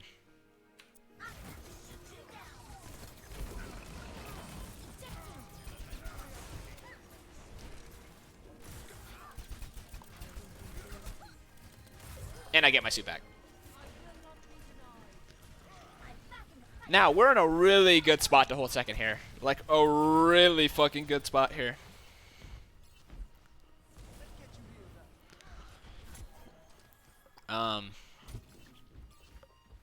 I can't remember exactly what happens this fight. Oh, I think we pop walls here. Yeah, we pop walls here and we buy some time. I'm gonna skip a little bit. I see where they're going. I call it, and now we pretty much buy 15 seconds just with walls. I do a little tracking through walls, shooting at them. Now, we had called an aggro fight here. And I thought they had Blizzard. The first thing I thought was they have Blizzard, so I wanted to play in a way. So we go in, and I go out first, and I get walled. We all went the same way, because since we went... I mean, this is just a terrible fight. I mean, this is so goddamn bad. Our whole entire team's walled off, and I'm the only one out here. And I fly straight up because I think my team's gonna come out and fight. And I want to beat the Blizzard, but I just get fucking... I get my shit pushed in.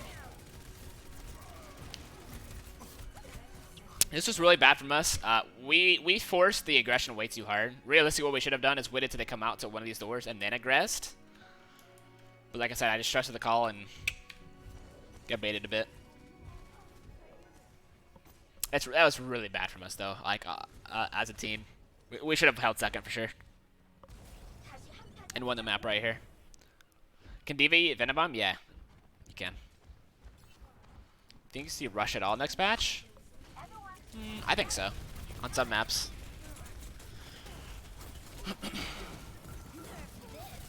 Now this is kind of a negative side of the always winnable mentality. People call winnable. I listen and I bomb and I die. I mean, we just wasted coal and bomb for no reason.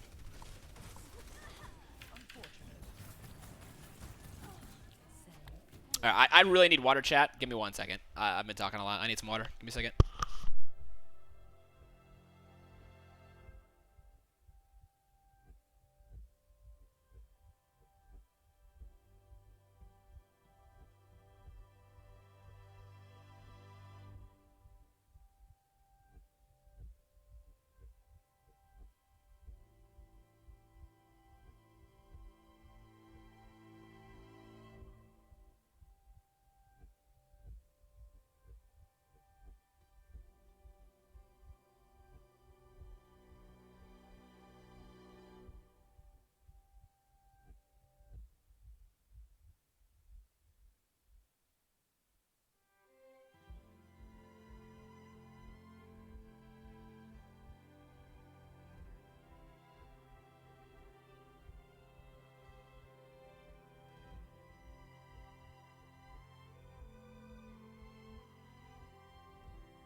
Alright.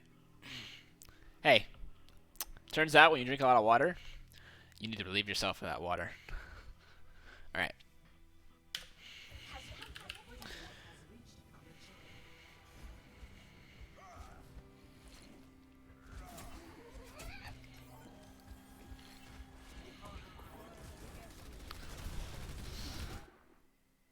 I don't remember what the idea was here. I think we got a little just antsy and we're holding too close. But me and Dream are like absolutely boned here. I'm doing everything I can to save him and to live. We baked him into a pretty good spot, the Blizzard. But we just can't finish off any of the kills.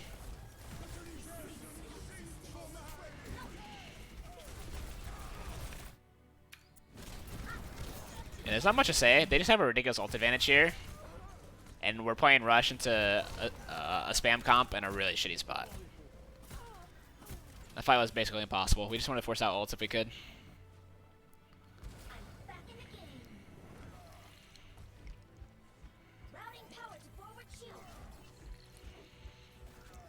Let me just say, this next sequence of events for me is like the most unluckiest shit. If this was old Matrix, this fight could have been different. But the idea was it's last fight. We know it's last fight. We know what ults they have. We know what they're gonna do. They know what we're gonna do. We just need to play better. We wait for them to go in. Another also extremely unfortunate thing is Rain was called he was gonna go for Widow here because he's like the only one who can do it, and he just gets capped. I think this is also very different if Rain doesn't get fucking dominated. So look at this fight. I know they have Blizzard. I'm trying to mess with the Matrix a little bit. So Yaki thinks that he's baited me out, right? Well, he has baited me out. But from his POV, I won't be in the fight for a little bit, and he wants the Blizzard. If this is old Matrix, I think I eat that. If this is old Matrix, I think I eat that Blizzard, and we potentially turn the fight, but unfortunate that Rain gets fucking dominated.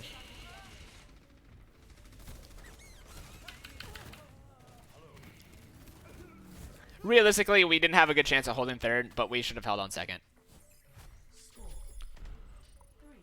But this is where the adjustments keep coming in. I think we played defense first, I think.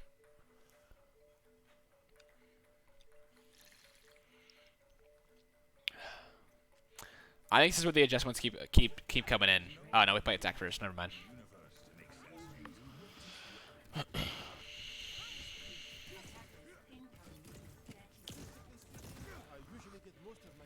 Yeah, there's no point playing Rush if you're scared. If you're gonna play Rush and you're scared, just don't play Rush. Play something else.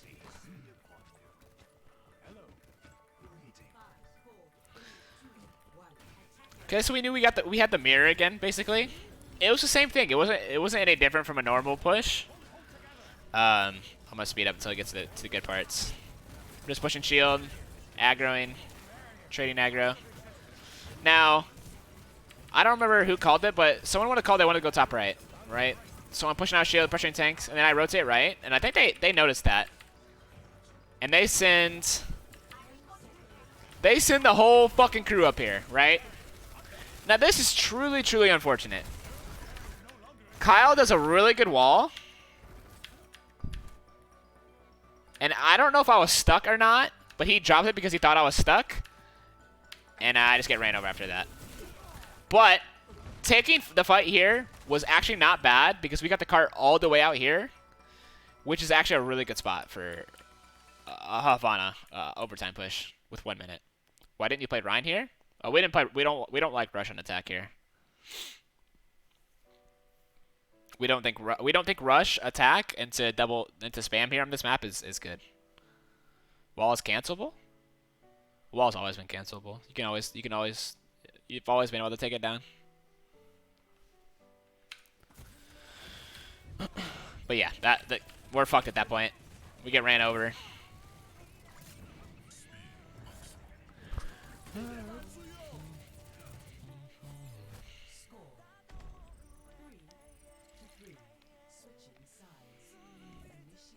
Yeah, it's a desperation thing, Wookie.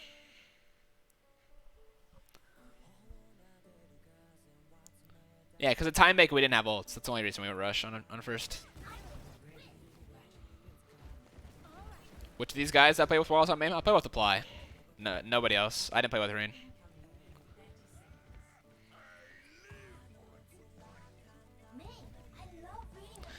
Now, see, I talk about our hold.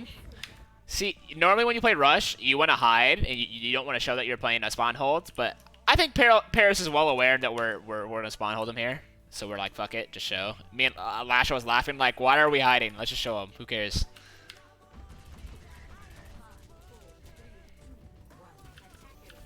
So we make the adjustment here. We prep for them coming out left side here. And I think this sequence is about as perfectly as I've played on D.Va in a long time. So I know that they're playing Widow, and their Widow wants to look for a flank. So I mark him, and I show him that I'm there. I use all of my Matrix to this corner for Dreamer. But I'm also, like, completely occupying their Widow, and all I show him is the backside of my ass. And all I can do is body shot me in the back. And I know how much time I have, and I LOS. And we win the fight. And it gets even better. Because he thinks, oh, man, I just got great value on the flank. I can do that again. Well, does this fight or a different fight? I don't remember. Ah, they switched to rush here. They try to beat us at our own game, but KSB says no, no, no. Hey, Lastro. Hey, hey. See this? Fuck you.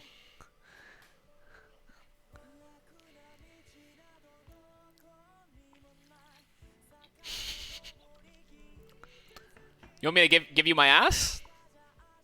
You kiss my ass? You can kiss my ass.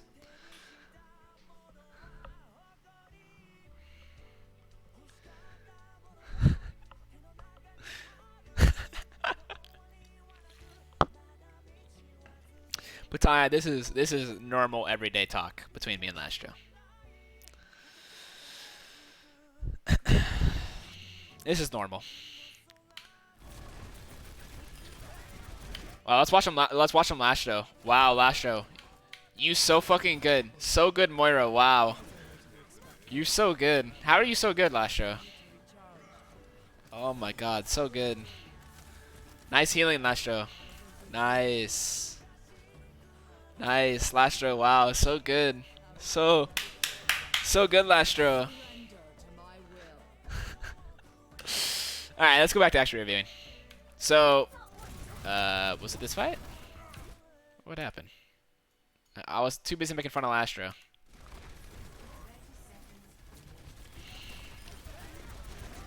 At least he didn't die 18 times. Lastro, how many times you died this map? Lastro died a lot too. Don't let him tell you otherwise. He definitely died a lot on this map as well. Yeah, see? Lastro, a lot of death. Yeah. Me and Lastro were talking about how many deaths we had. We were comparing deaths. We all died a lot this map. We all died a fuck ton this map.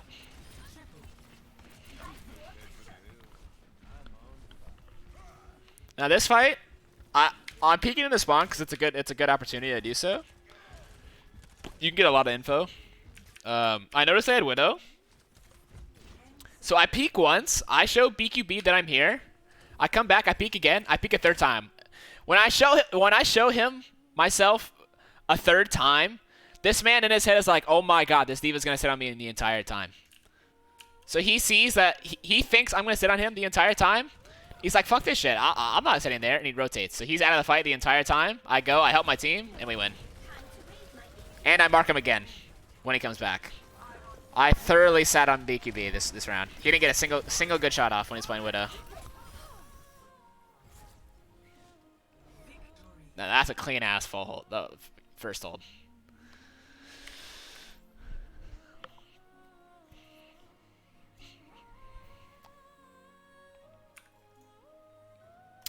All right, my voice is starting to cave, but I'm gonna finish this. We're gonna do map 5. We're gonna call it a night. Now, I played alright, but there is one big mistake I really don't want to watch, but we're gonna watch it anyways. Fuck it.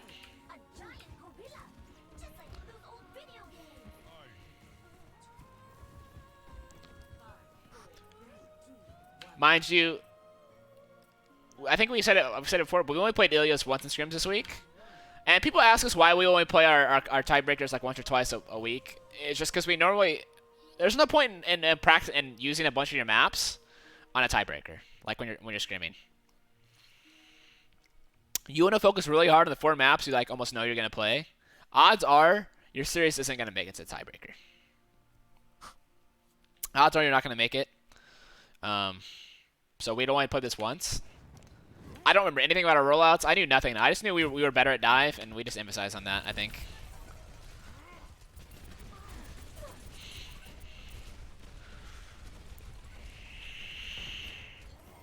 We were playing a little slower here.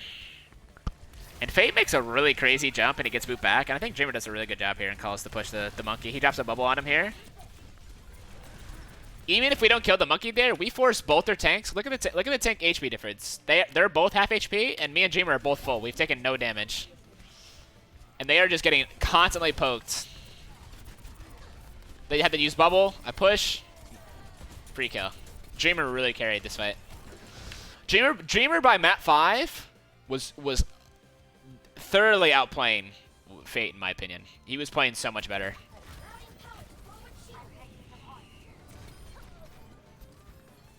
It took Dreamer a bit to get warmed up and in the right mindset, but once he got there, he was cruising. He was cruising.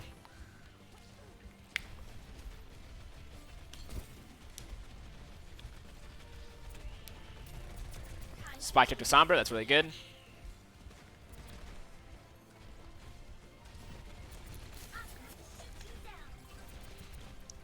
This is a really good aggro call. I think this, we call it aggro nano monkey here because their supports are close. I mean, look at this Ashe. This Ashe is begging for it. I mean, begging. And now, this is partially my fault that he can't get on the Ashe because I booped her away.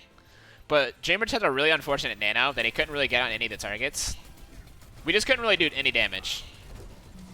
But we make the most of it by turning on their monkey. KSP does a really good job. So, like, people ask when you use Bob. People ask when you use Bob, but this was a great time to use Bob because I was out of suit, and basically Bob is like used as our 6th member while I'm getting my suit back. Even if the Bob doesn't kill anything, it accomplishes what it needs to do, where it buys us pressure while I get my suit back. Yeah, Luna, you don't when you're talking with Lastro or you're trying to understand what Lastro's thinking, you just don't really use logic. He's saying LA Valiant, yummy team. When he says yummy, he means like feeder. He's saying me and Dreamer fed there, pretty much. That's basically what he was saying.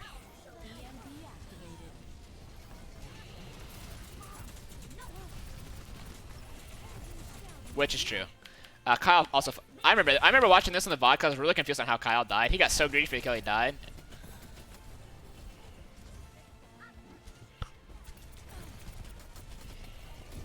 I was gonna bomb here, if I remember correctly.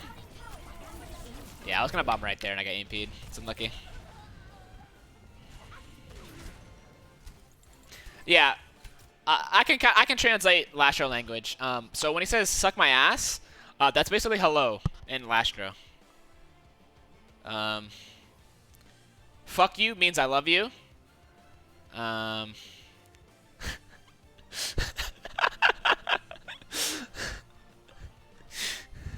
I speak Lastro. I speak Lastro. See? I'm fluent in Lastro.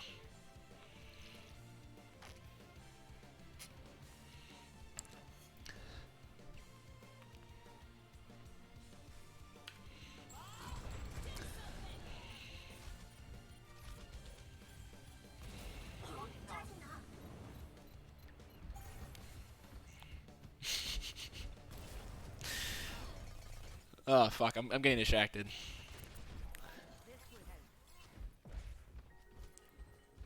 What does sex big dick mean? You know what? That's one of the rare cases where I don't think that translates. I don't even think Lastro knows what he meant when he said sex big dick. I don't even think Lastro knew what he meant. I think he was just saying words. You know? I don't think he knew. I don't think there is a translation. I think sex big doesn't translate. I think sex big dick is an enigma, and it'll stay that way forever. If translate -1. GGS.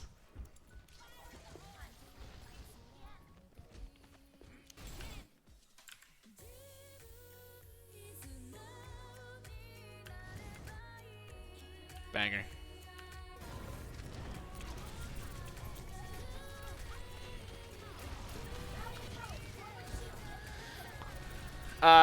You know what? As important as this map was, I don't remember much about this map or what we were doing. Okay, all right. This is the fuck up. This is the fuck up I was talking about. Okay, so I thought Fate's Primal. Was gonna end here. For some reason, I thought it was gonna end right here. So I thought his Primal was gonna end here, and I was gonna boop him in. But it didn't end, and I got knocked off the map. Oops.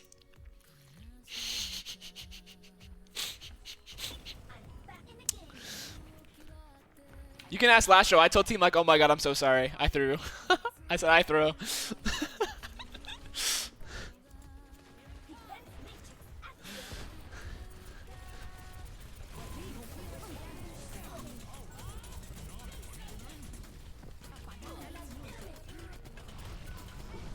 We're just getting fucked in the back line.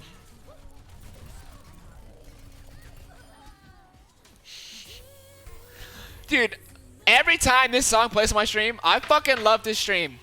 Fruits Basket has the best OPs, I swear. They're so goddamn good. I don't know what about this song gets me going, but I fucking love this song.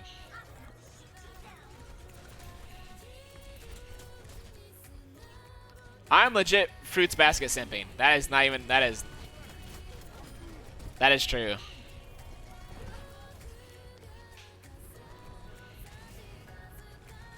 I think it's her voice. Her voice really does it for me. She's got a really nice voice. See, I'd be down to watch anime with Lastro, but see, there's kind of an issue where anime's in Japanese, and I need the subtitles to be in English, and he needs the subtitles to be in Korean. It's kind of impossible.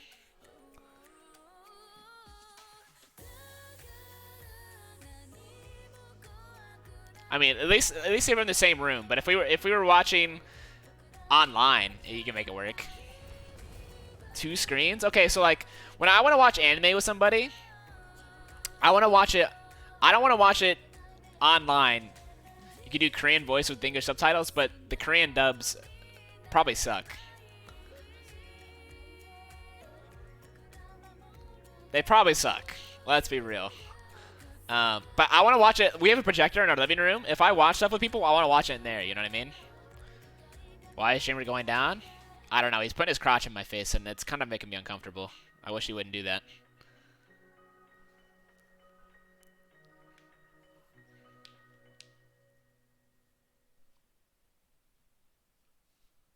We're getting... What is going on? God damn, Winston, tell me how you really feel.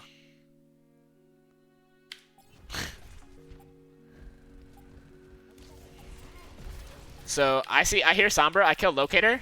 Oh, I wanted Sombra to die so bad, but nobody there to do damage. I ate nade there though. I ate the nade. We win. Nice.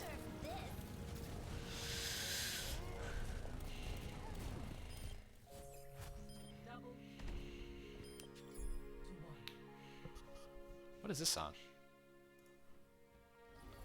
It's a Haikyuu song. Oh, I don't remember this song.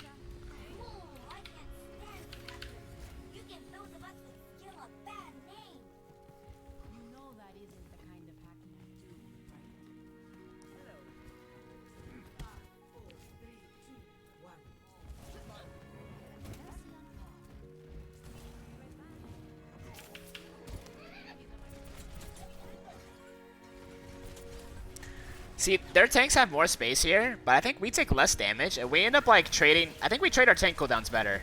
Like, look at fucking Fate's health. Fate gets railed here. We have big HP advantage, and we just push the issue. Like, I just want to pressure Gargoyle and Fate as much as humanly possible. Because the more their healers are pressured to heal their tanks, like they can't look for nades, they can't pocket their DPS, like we are just breathing down their throats the entire time.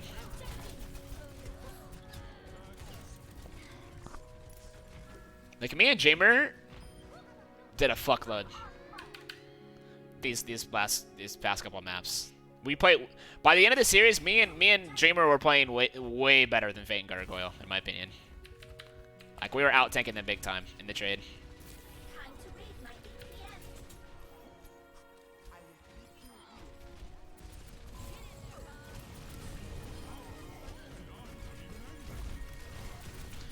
J-Nub, when you're Baby Diva, the ult charge is separate. The ult charge is separate. Like, Baby Diva ult charge shows, and then when you die, it goes back to your Diva Bomb charge. So we do a... let's go back a little bit. This is also a really good song. This is the Run with the Wind ED. Really good. I was a little late, but we get a really good nano dive. That's a really good nano dive. That hallway is so good for the monkey cleave.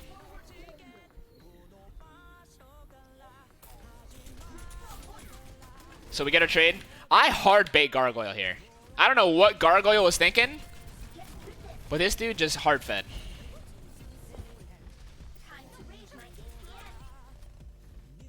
He might have been a little tilted. That's definitely a possibility. He literally wanted me to die there.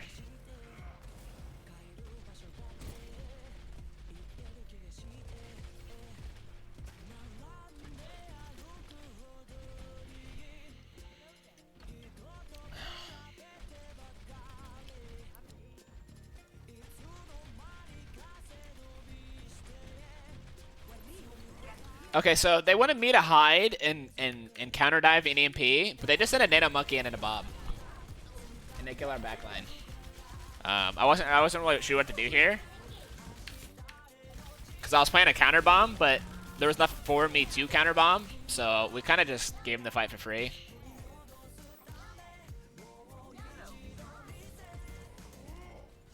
There's not much I could have done there. I could have potentially counter bombed the nano monkey, but I don't think it'd been very good. It's not a good spot to bomb.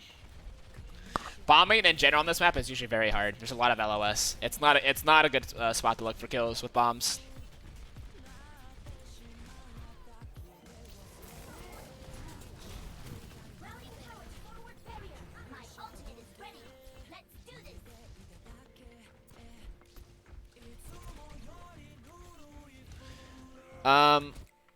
I don't remember. I think we look for an EMP dive here. But I think they end up...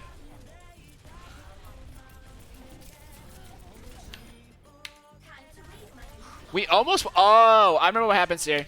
So when I say it's not a good spot to bomb, so doing this was not a good idea. I also threw the bomb too late. When you do this, you win a bomb before. It's just not a good spot to bomb.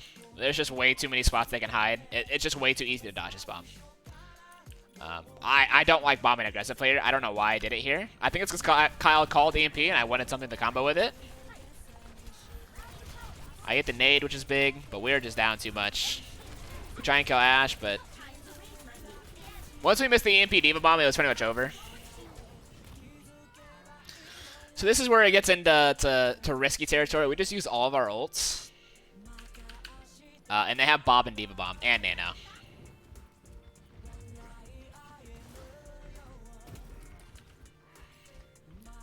I think we knew it was last fight, so we wanted to play it slow.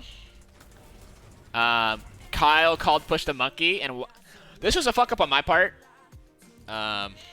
This is granted, it works out fine, but this is a fuck up on my part because I'm so focused on listening to the call. I tank all of my health to the Ash just getting here, and I just instant die.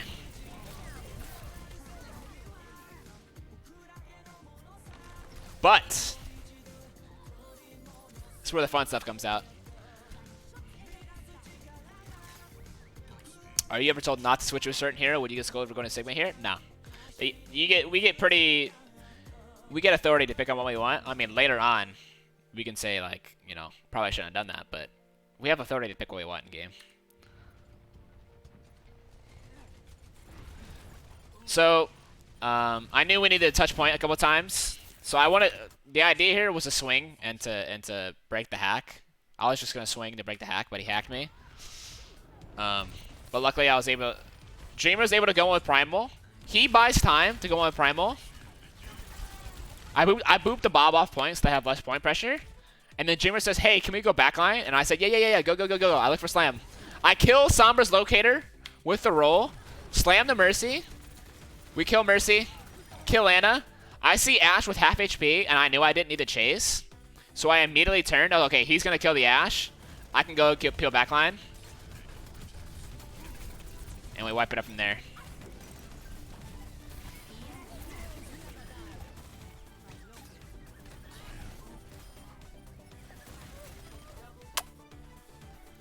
Beautiful.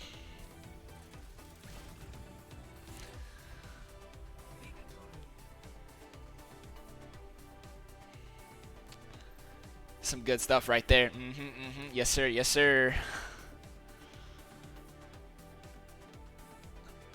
Yeah, he didn't get the EMP because he was so worried about living. And that is the series. Almost a 3-hour review. Not bad. Not too shabby. But now we have to play the Titans and the Clouds, and the hopes is to get a nice clean 2-0. Because if we go 2-0, if we win the next two matches, we're guaranteed fifth slot, the 5th seed, and the bye into quarterfinals, and we're guaranteed $75,000. So we're just focused right now on locking that up, because 5th seed would be absolutely big. Need a quick 2-0. They're definitely winnable games. No, 75,000 for the team. It'd be nice for 75,000 per player. Whew. I wish Al had it like that. That's like grand finals money right there. That's what that is.